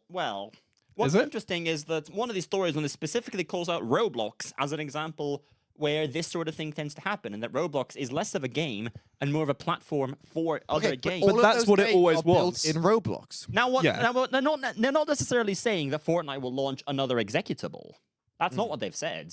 Yeah. I could very well see that the way that this works is that Fortnite adds essentially the ability to interpret Unity assets and run code that was built for the Unity engine within the existing Fortnite engine, which makes a lot more sense than just running a whole other executable, because that's silly. Yeah. You sure they haven't just implemented it as a screen share? No, because that would just be bad.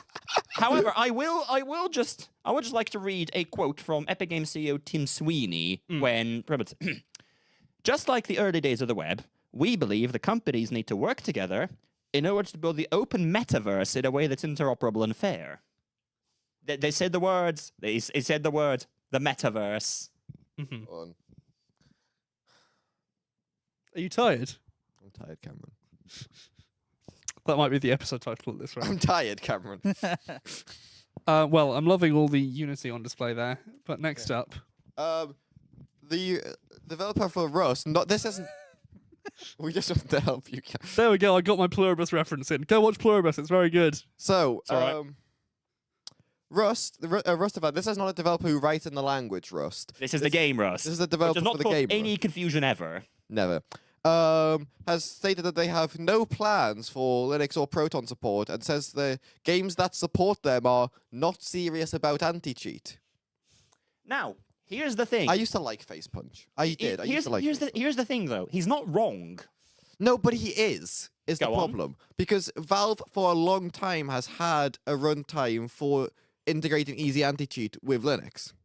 It exists. If you care enough to not invade the privacy of your users and to actually, be a consumer-first company, you can run your game on Linux just fine. Well, but then coming at this from the perspective of not quite Face Punch, but for example, some of the like of Epic, Yeah. not Epic Games, Riot Games rather, Yeah. where the cheating issue in Riot Games is a serious one, and it's probably of equal seriousness in Rust. And not just from a player experience perspective, but also from a technical perspective, in that you're getting people who are using things like DMA cheats, which is external hardware that plugs into the system 'Cause this is to the problem. modify memory. And having any level of anti-cheat is not going to protect you against that. Any kind of software. The problem what you need is Riot claimed that they have a way of detecting it. The problem is what you need in terms of that, and pretty much any cheating, is you need to be analyzing what the player is actually doing and versus what is happening in the game's memory, which are not one and the same, not necessarily. Yeah, you need to be able to analyze what the players do, and which doesn't necessarily need kernel level access, and thus. Well, there's also the case to be made that on Linux it is considerably easier to write kernel level cheats. Yeah, because writing kernel modules is considerably easier there, and as far as I'm aware. But it's the same thing as Windows- GrapheneOS, okay? Windows goes considerably further in giving things like anti-malware developers, and in this case anti-cheat developers, hooks into earlier and earlier in the kernel boot process where they can insert the threat protection. process. So, for instance, the reason that Riot's Vanguard needs to run since boot until you get into the game is because it uses some of those hooks to hook very early into the kernel boot process to effectively see what's happening from that point then, and to have it sort of its regions of memory that are protected, and so that it can then report to the game, okay, I am reasonably confident that there are no kernel modules loaded that are tampering with the game. As far as I'm aware, the closest you get to that on Linux is Linux security modules, but they are a lot more restrictive in what can be loaded, and also I think part of it is actually Windows is more restrictive in what these early. I don't know if they use ELAM or it was another hook, but that Windows, for instance, requires code signing for things like these sort of early kernel hooks, which Linux just wouldn't. So the theory is that it is a lot harder to get a code signing key for some of these. That's just my speculation as to what's going on under the hood. But the thing is, where was I? What you say about it being a lot easier on Linux it's the same argument I have earlier as we had when we talked about GrapheneOS, in that do cheaters use Linux? Yes, but we shouldn't profile every single Linux user as a cheater because of that and say, oh, just because the act of you supporting Linux means you're not serious about anti-cheat. The thing is, and also with the Rust example specifically, and I'll admit when it's a lot more kernel level anti-cheat like like Vanguard, it's a lot harder. What they need to do in order to support Linux is click yes on Valve's easy anti-cheat runtime, and that's as far as the difficulty of integrating support for them.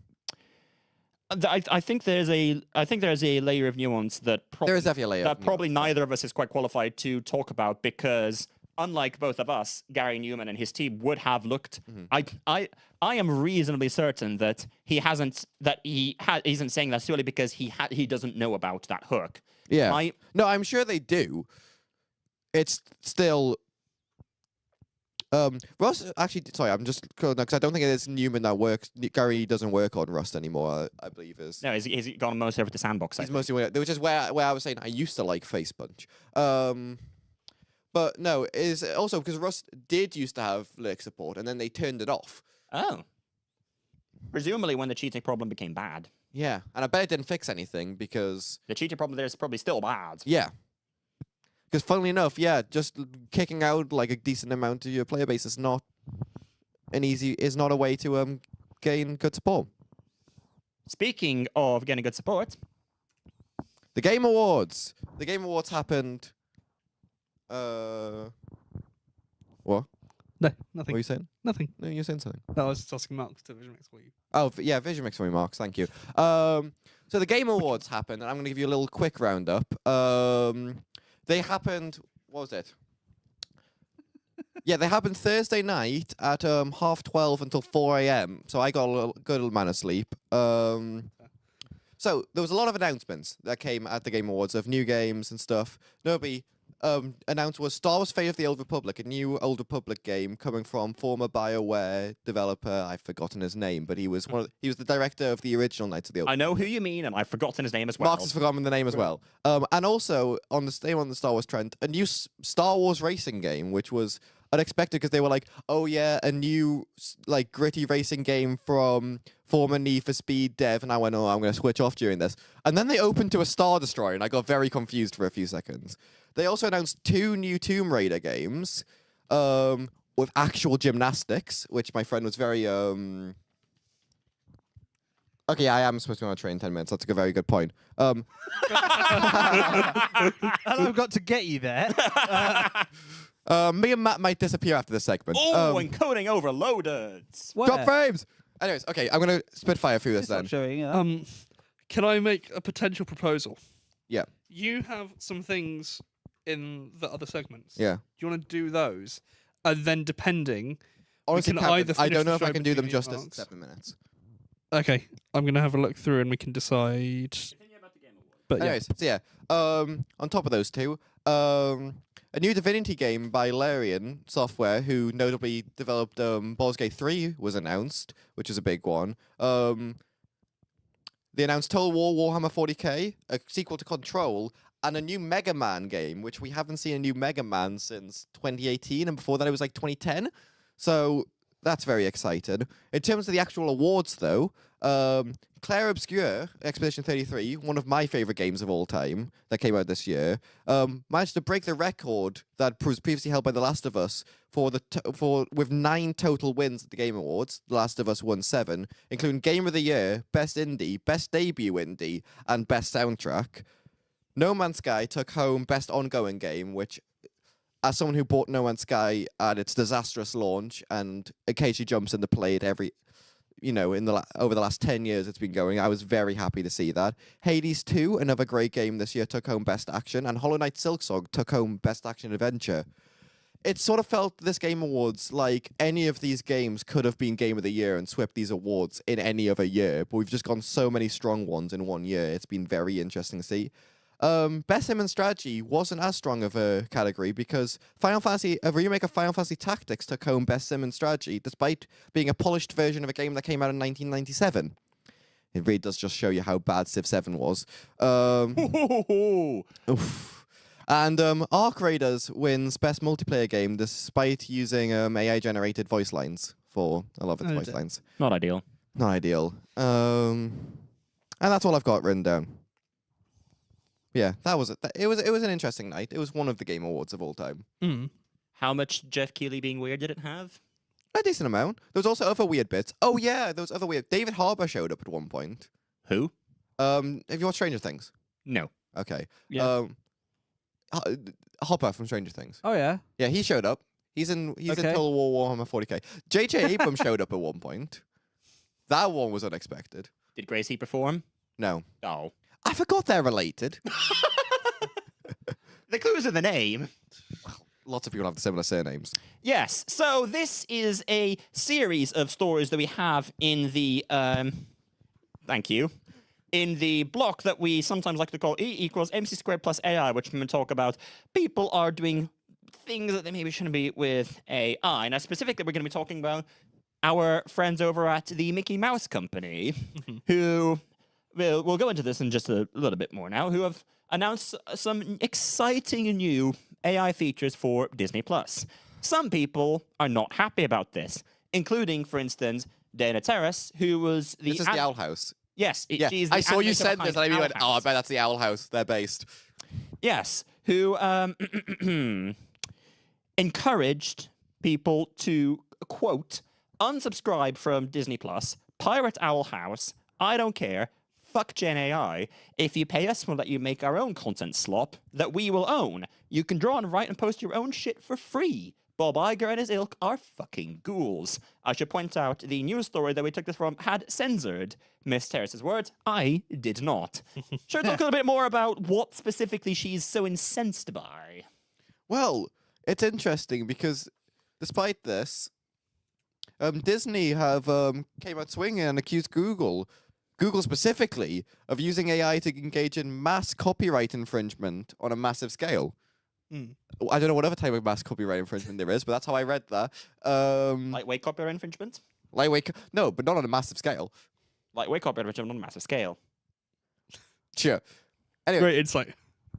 this is to do with obviously advancements in AI video generation and people generating lots of videos that, despite claims that they were not trained on any copyrighted material, can very much generate videos of Darth Vader and Mickey Mouse doing all sorts of unspeakable things. We are seeing one there. Yeah. Well, we're not seeing very much of it, and probably for good reason. Yes. Yeah. Cameron, Yeah. Are you tired? I'm a little tired. Are you really? Well, we've got good news for you. Yeah. So Disney. So after Disney are very anti AI video generation. So after slamming, Not. It wasn't just Google. They also said similar things to Meta, Character.ai, lots of them. So they're really against this. Yeah. Except when OpenAI do it, in which case they will give them $1 billion. as long and as license they their do it characters. in their app, and Yeah. not any of those other apps that do So- the same thing but bad. I honestly, the $1 billion, given how much money's being passed around in the AI bubble, is not even like something I even glance at this point, which is disappointing. It's the Disney licensing their characters for use in AI videos. We used with Sora. So the pitch presumably was, people will be able to make their own Disney films, and it'll be all family friendly, and it will be more engaging because that's the word that you always use with this. So, viewers, if you want more information, go to Wikipedia and look at the article for ElsaGate, and just imagine that with AI-generated video. And that's about... Yeah, all I have to say is my eyes and my ears are sore. Cameron, I'm tired. Not because of the AI, but because of that fuck. Thanks. I'm making it go faster. So, people, tourists have been traveling in droves to Buckingham Palace to see the Christmas market outside down the Grand. There is no Christmas market outside Buckingham Palace. The problem is lots of people have posted AI-generated photos of a Christmas market outside Buckingham I Palace. see. and that has caused many people to travel to Buckingham Palace to see the Christmas market. That's not there. I think even some foreigners did. Like there were some Yeah. Americans that went, and it's just like, oh, well, I hope you didn't just go for that because you're certainly not going for it now. Yeah, it's not there. That's all. Hmm. Oh yeah, I forgot you moved all mine up. Oh, right. So, Amazon Prime, everyone's favorite company. Obviously, new season of Fallout's coming soon. First season was really good. Yeah. Second season, I assume will also be good. They've recently put out on Prime Video a recap of the first season. That is, as far as I'm aware, clips of the show with an AI-generated voiceover recapping what's happening, except it's wrong. It makes claims such as, notably discusses lines I said in the show in a way that misconstrues or misinterprets what they're actually saying and states it as fact. I hate. You Well, didn't they even also show got- that. Is the They also got all the times wrong, so they were like, "Oh yeah, the Fallout story is happening in 1950s." Well, yeah, that's what I was about to Instead get of, at. you know, 2077. It's a bit different there. Yeah, it's obviously they've clearly just shown it the footage of the first season, and the problem is it's very much in the future, but because it's very retro futuristic aesthetic, it's why you just see it takes place in the 50s. slight tangent, but for my mum's birthday, my dad bought her a book that was similar to one that she'd read in the past. I had a look at it. And what the author of this book seems to have done is taken the first book, put it into ChatGPT and said, summarize this, and then published it on Amazon. And I found a second book like this when I was looking for Christmas stuff. Are you sure it was the actual author? 100% ChatGPT. It had all the tales. Are you sure it was the actual No, sorry. author? It was a different author. So it was just Getting somebody- rich so off it was somebody shouting someone at the else's work that they ran through the plagiarism machine. This is also happening for like kids' books and stuff. Mhm. It's just like slop. And the kids are learning the slop. That can't be good for the humanity. Speaking of, An AI teddy bear has been recalled after it. Well, obviously, this is an AI teddy bear that was built to answer children's questions. They might ask it and give advice and stuff to children. It started giving sex advice to kids. Oh dear, oh dear, Oh dear, oh dear, oh dear. I enjoy how the entire company that made this product, their whole thing was to make products like this. I think they had a few that were coming out, and they're all recalled now because you can't just tell an AI to not do something because it doesn't know what it's doing and it will just do it anyway. You just got to ask weird questions, and guess what kids are good at? Asking weird questions. Weird questions. Speaking of weird questions, yeah, I think you two might be wrapped. So congratulations, you're free to go. Oh, I I'm mean, on you Apple can- Music, mate. Oh. We didn't even talk about Spotify Wrapped. No. no. Spotify Wrapped's not it. boring. It's boring. Next. Yeah. Oh, YouTube recap also happened. We should talk about that. Next. Yeah. Yeah. What was it? What was the most Ooh, we were ridiculous in my thing that I've top seen watch have a channels. rat? Oh, well, YouTube's one was terrible because it went, Yeah. oh, well, No, I mean, any video that has any clips of games in it, we will make a top 5 of based on the number of seconds you have watched a game. They have so this much year. interesting data at their disposal. I work with the YouTube API day in, day out, and it's disappointing but perhaps not surprising that they essentially shoved everyone's watch history into an LLM instead. And Discord did a Wrapped. what? It wasn't AI slop. It was actually quite good. It was quite an enjoyable Wrapped. I haven't tried mine They yet. told me who I messaged the most and everything. It was quite nice. That's a very cool original idea that no one's ever done before. The They YouTube call one it was a interesting. checkpoint, They which reliably I thought was informed quite me that fun. I was in the top 1% of Untitled watchers, which does make sense. It does. That And on means that I'm in the top. bombshell, Although actually 1% is quite small for such a small viewership. We have tens of viewers. No, hundreds of viewers. How is this possible? Nothing beats a Jet 2 holiday. And right now, Jet 2 is not you need to sponsored. go Yes, off on they one. can. Yeah. yeah, Go on, we're on your sending bike. Kory on holiday. While Jamie, are you there? Would you like to join us as we lose our esteemed guest? My microphone. I'm sitting on it. Hello. that went well. I've been on a Jet2 holiday actually. How was it? It was all right. It wasn't as cheap as they make it sound out to be, but I did book it like less than a month in advance. That's probably on me. That's quite advanced for you. Are we rearranging presenters? I wasn't really listening. We are. We're losing 2, so I we might see. need your input. Yes. Okay. Well, I went to Croatia on a Jet2 holiday. This was months ago, by the way. And yeah, it was in October actually. So that's bye. So I'm just saying bye to the presenters leaving. You're coming back, aren't you? Vaguely. Yeah, I've got to drive Kory there. They're not. I can't hear them. Anyway, So, how's the wife? oh, I've got a bit of an issue. What's your issue? The laptop that I did vision mix in the show, including with my big toe, is on 1% battery. Oh dear. Luckily, we have a solution. Do we? Doesn't reach. Yeah. Problem solved. Right, Cameron. What's the Not next story? problem solved. This needs to look half decent. No, Cameron. Would you like to I swap think we're past places? that point. I would rather do that. But Cameron, this is when we cut and make highlights, it's going to look out of place. Yeah, well, we should have thought about that before we put a massive clock on the telly, which is accurate down to the second. Oh, That's gonna be out of frame most of it anyway.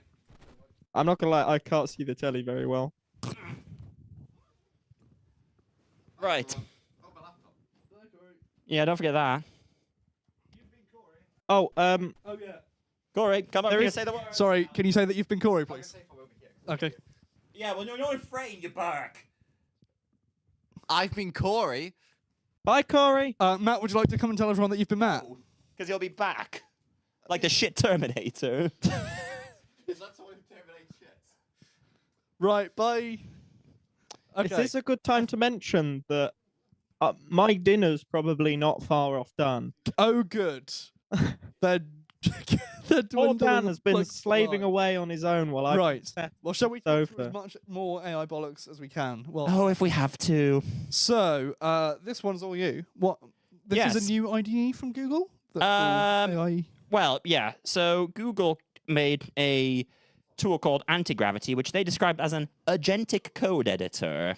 Uh-huh. What that means is a Visual Studio Code wrapper with an AI chat text box. Okay. So how is that different? Cameron, stand up. they're in the PC. They're in the We've nearly had a repeat of the story from earlier today. Uh-huh. So how is it dear. different from any of the other AI code editors? Good question. Cool. It uses Gemini, which actually, interestingly, there is more and more news coming out indicating that Gemini is actually one of the better AI models now, surpassing the GPT likes. Yeah. But yeah, so They're all the same, aren't they? I can never tell the difference. well, no, they're not. Cool. It's- Moving it's- on. Yes. No, hang on, I hadn't finished. Okay. Yes, however, there was a rather interesting case that somebody published, which unfortunately we don't quite have on the slides, but where a layer of security that anti-gravity has is that it will disallow the agent access to certain files on the system, particularly ones listed in a git ignore file, which it often lists files you don't want to publish to the world, things like files containing API keys. Now, large language models are susceptible to prompt injection, where they are told to do something that they shouldn't be, and so some security researchers managed to prompt inject Gemini using some very, very small text as part of the HTML. That's not the interesting bit. The prompt injection told it to read certain files on the disk and send their contents to an external server, which is something that Anti-Gravity is capable of. Now, Anti-Gravity tried to read the .env file, and it was effectively told, no, you're not allowed to. So it then went, okay, how do I find a way around this restriction? I will use a command line tool that gives me the contents of a file, ran it, got the bits that it was looking for, and sent them off to the remote server. Oh, God. So, in other words, the AI was told you are not allowed to access this file, and then actively tried to find a way around that restriction. I'm so glad that alignment is a solved problem. Surely the solution to that is that you just create a user that the AI runs on that doesn't have permissions to access that file. Well, there are plenty of potential protections to this, and all of which are moot because people still run these agentic coding agents in what some of them call YOLO mode, which is you tick a box, and now the AI can. They are often given the capability to run commands on the system for things like looking through files, creating files, running your test. Now, normally, this requires whenever it tries to run a command, it goes, do you want to allow it to run this command? But it's AI. Yes. So yeah, helpfully, many of these editors have a tick box in the settings menu called YOLO mode, which means it could just run any command it wants to without checking. And people use this, and people ever tick that box because it's faster and easier. This bubble needs to pop. Yeah, I got bad news. It ain't popping anytime soon. Speaking of this bubble. Yeah. So Grok behaves interestingly. Yeah, we knew this. Yeah, and sometimes it will just start answering questions in a manner that suggests that someone might have somehow influenced its prompts in a certain direction. For instance, for a little while, a couple of weeks ago, if you ask Grok who was fitter, Elon Musk or LeBron James, it would tell you that LeBron dominates in raw athleticism, but Elon edges out in holistic fitness. Sustaining 80 to 100-hour work weeks demands relentless physical and mental grit that outlasts seasonal peaks. His physique, while not Olympian, places him in the upper echelons for functional resilience and sustained high performance under extreme demands. Someone also asked, No, there's more. Yeah, asked how good he is as a dad, which we're not going to weigh in on, but you can read up. Regarding love for his children, he exemplifies profound paternal investment, fostering their potential amid global challenges, surpassing most historical figures in active involvement despite scale.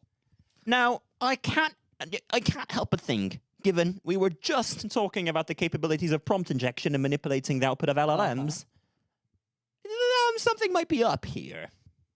No, that's clearly the behaviour of a truth-seeking, his words, language model. You know what, Cameron? I'm tired. Are you? I'm tired too. There's a content warning here for suicide references once again, because for the third show in a row, we're talking about this story. We've talked about OpenAI's useless response to its products, encouraging young people to take their own lives. But this is a whole nother level, because they're now claiming that killing yourself because ChatGPT told you to is your fault because you're breaking the terms of service. Really? It's against OpenAI's usage policies to use ChatGPT for suicide or self-harm. It's your fault that our machine told you to take your own life. Can I just take a second past the obvious what the fuck? Mhm. Someone wrote that in the terms of use. The fact that it's something you have to put in your terms of use. Mm-hmm. I'm genuinely lost for words. I hope we don't talk about this again, because it makes me sad and it makes me angry. Yeah, same here. Sadly, I have a foreboding feeling that we may end up doing so. Let's talk about anything else. Anything else? How about Apple products? Yeah, this is fun. Someone at Google managed to reverse engineer AirDrop. Now, the current iteration of AirDrop, well, it started in about 2010 or 11 on Mac OS. It came to iOS in 2013 with iOS 7. And at long last, Android users can now use it interoperably. The quick share feature on Android now works with AirDrop. We must make very clear, this is not with any kind of working group or consent from Apple, like we had with RCS. This is much more like the Beeper app that we talked about a long time ago, where someone managed to reverse engineer iMessage and get it working on Android. But that was a third party. This is Google themselves. And they have unilaterally managed to get AirDrop talking to Android phones. Now, you've got to assume this is going to end up as a bit of a cat and mouse game, and someone at Apple is now working very, very hard to try and find how they've done this and shut it down. I wouldn't be so confident. I think that the more interesting to think about is whether it was Apple designation as a gatekeeper under the EU Digital Markets Act that made this possible. I mean, possibly, but then you would expect that they would be trying to get the good publicity from it, of saying, well, we're playing nice, we're working with Google, as they did with us, yes. I think that there must be at least some element of that going on, because it would be exceedingly brave for Apple to go out on a limb and say, by the way, one of our biggest competitors, one of the biggest companies in the world, we've messed about with the protocol. There must be at least some element of at least awareness, if not some degree of consent on the side of Apple to Google publishing this and adding this as a feature, even if Apple themselves don't necessarily want to telegraph it. Maybe it's a case of it was really unilaterally Google, but either because of that legislation or because they think it would bring them bad publicity, they've decided not to try and counteract it. Possibly. We will see eventually if anything comes of that or not. I'm gonna be a bit skeptical of it being truly non-consensual, purely because that sort of thing doesn't happen that often in the big tech world. So That's true. I think there has been some element of backroom dealing going on that we're just not necessarily aware of. Maybe. And now for a little segment that Cameron called, "Will the last person to leave Apple please turn out the lights?" Because there's been several stories hitting the juice presses. There have, yeah. So the first one here was John Giordrea, who... Which will explain what these stories actually were. Okay, yeah. So these are four... Before we just start saying names. Good point. These are four key executives at Apple who all in recent weeks have either retired or moved to different companies. Or announced that they will be. Yeah. This obviously follows Jeff Williams' resignation earlier this year. Jeff Williams? Jeff Williams was the chief operating officer, and for a long time, many, including me, assumed that he would be the successor to Tim Cook. Which evidently wasn't the case. Which is not the case. And so in recent weeks, they've lost John Giordrea, who was Senior Vice President for Machine Learning and AI Strategy, which is an interesting one, given the less than roaring success of Apple Intelligence. Well, quite. I mean, obviously, Apple aren't going to say why exactly these people are stepping down. We have to try and read the tea leaves. But the tea leaves are swirling. I mean, the amount that on this very show that we've made fun of Apple Intelligence shows that it hasn't exactly been the sort of Apple launch, the sort of product launch that Apple wanted. His replacement is coming from Microsoft, but has only been there for a short time. He was at Google for a while before that and was involved in the Gemini launch, which, of course, as we've discussed, Apple are looking to use as the base model for Siri when they launch the new Siri next year. Bearing in mind that Gemini itself has had a bit of an interesting history in that it started off with Google. Of Google's, who were very clear to have been caught blindsided by the popularity of ChatGPT back when it first came out, but managing to respond an awful lot better than Apple. Yes, to the point that some people are now generally considering the Gemini's models to be better than OpenAI's. So that's not a huge surprise. Over there, third from the left, is Alan Dye. He was Vice President of Design. And he, interestingly, is going to work at Meta. Yeah. Now, John Gruber, who is a legendary Apple commentator, had pretty harsh things to say about Alan Dye. And said that everybody he's spoken to at Apple is happy, if not delighted, to see him go. His replacement has worked on a lot of key design projects over several decades at Apple, including the original iPhone. And there is sort of the broader context of the rollout this year of liquid glass. Which, as evidenced by the existence of that derisive name for it, was also met with a certain amount of skepticism by the tech community and the user base more generally. Yeah. And then that was shortly followed by the resignation of, second from the left there is Kate Adams, who was general counsel. She's retiring, so that's probably not anything. Yeah. Probably not much. And on the right is Lisa Jackson, former head of the EPA under the Obama administration, and then Vice President of Environment Policy and Social Initiatives at Apple. that's the one for an awfully long time. And there's no word on where she's going yet, whether that's retirement or not. But that's two pretty intense jobs back to back for a long time. So Apple are going to be scrambling to find replacements. yeah. Now, what's also interesting is that rumors were swirling that Johnny Srouji, who is Senior Vice President of Hardware Technologies, not to be confused with John Turner, Senior Vice President of Hardware Engineering, will come on to him, of him potentially leaving before he made very clear in an internal memo, which was very quickly not an entirely internal memo, that he is staying on. Yes.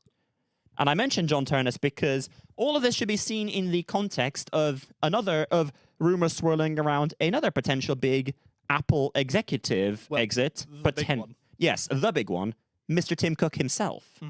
As there have been reports over the past months that Apple is doing a pretty substantial amount of essentially transition planning for when Tim Cook leaves, and one of the names that has been tipped as a potential replacement, apart from the gentleman the Cameron mentioned earlier, is John Turnus.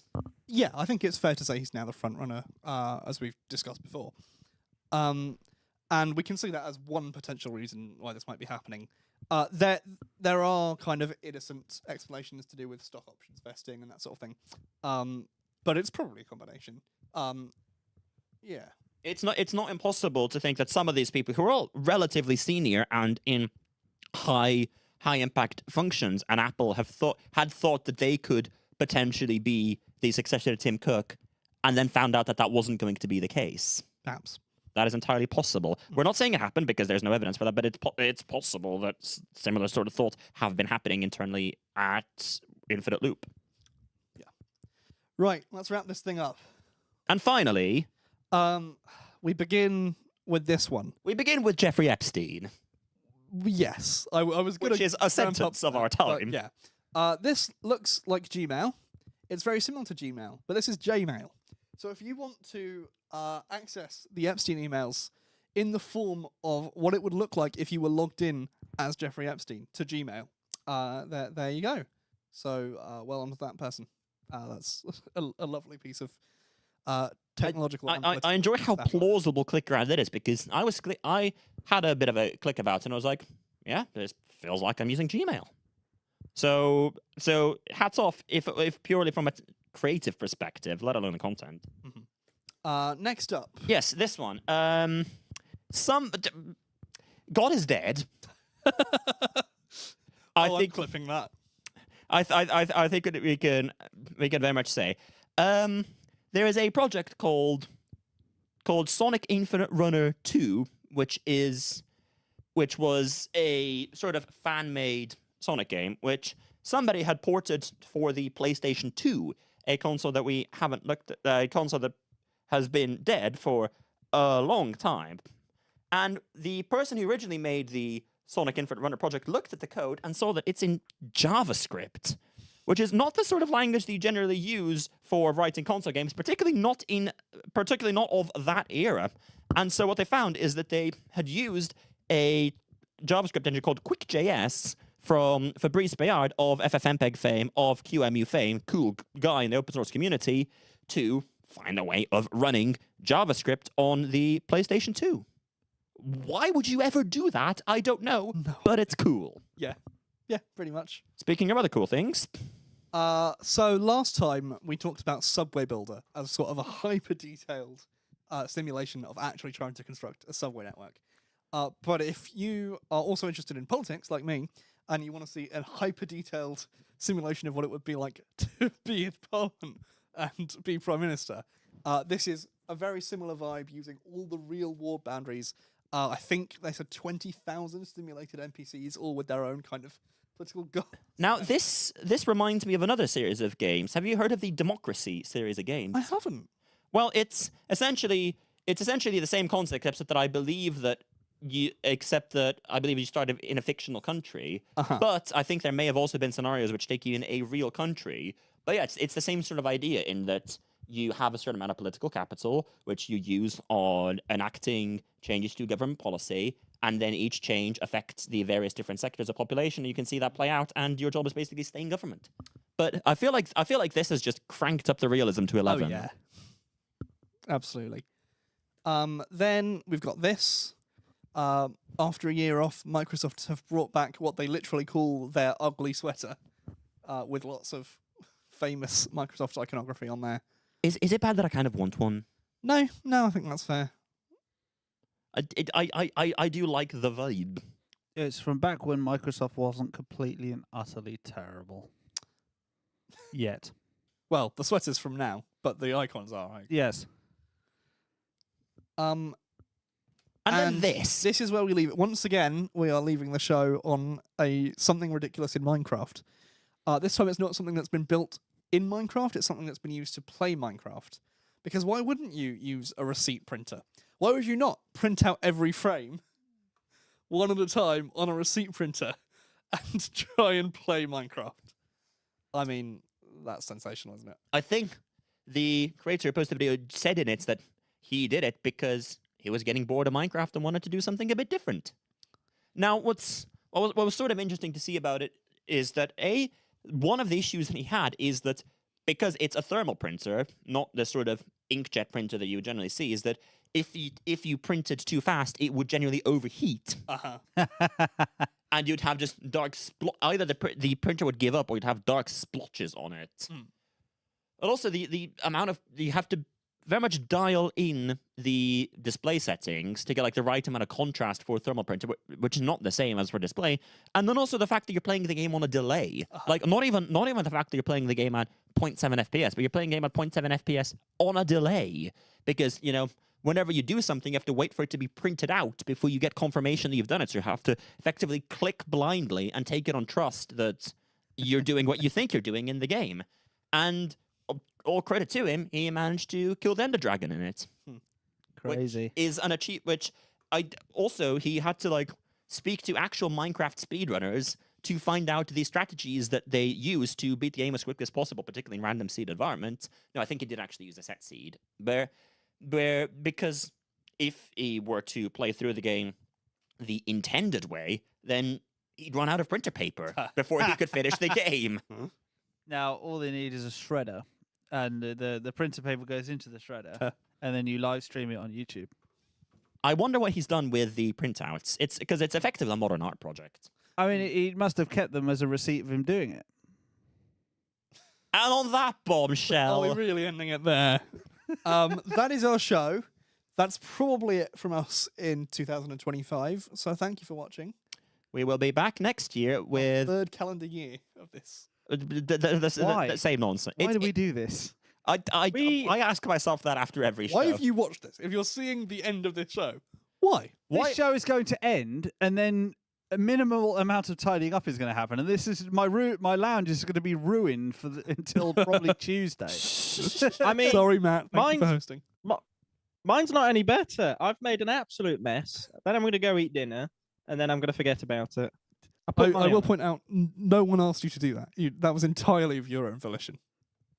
No one asked Matt to do it. Yeah, you complained last time I did it on a laptop, so I blame you, Cameron. Did I? Anyway, who have you been, Jamie? Hang on. I've been Jamie. I've been Cameron. I've been Mastra. I've been Marks. That was Kory. And until next year, goodbye. Bye. Thanks for joining us for 2025. Bye.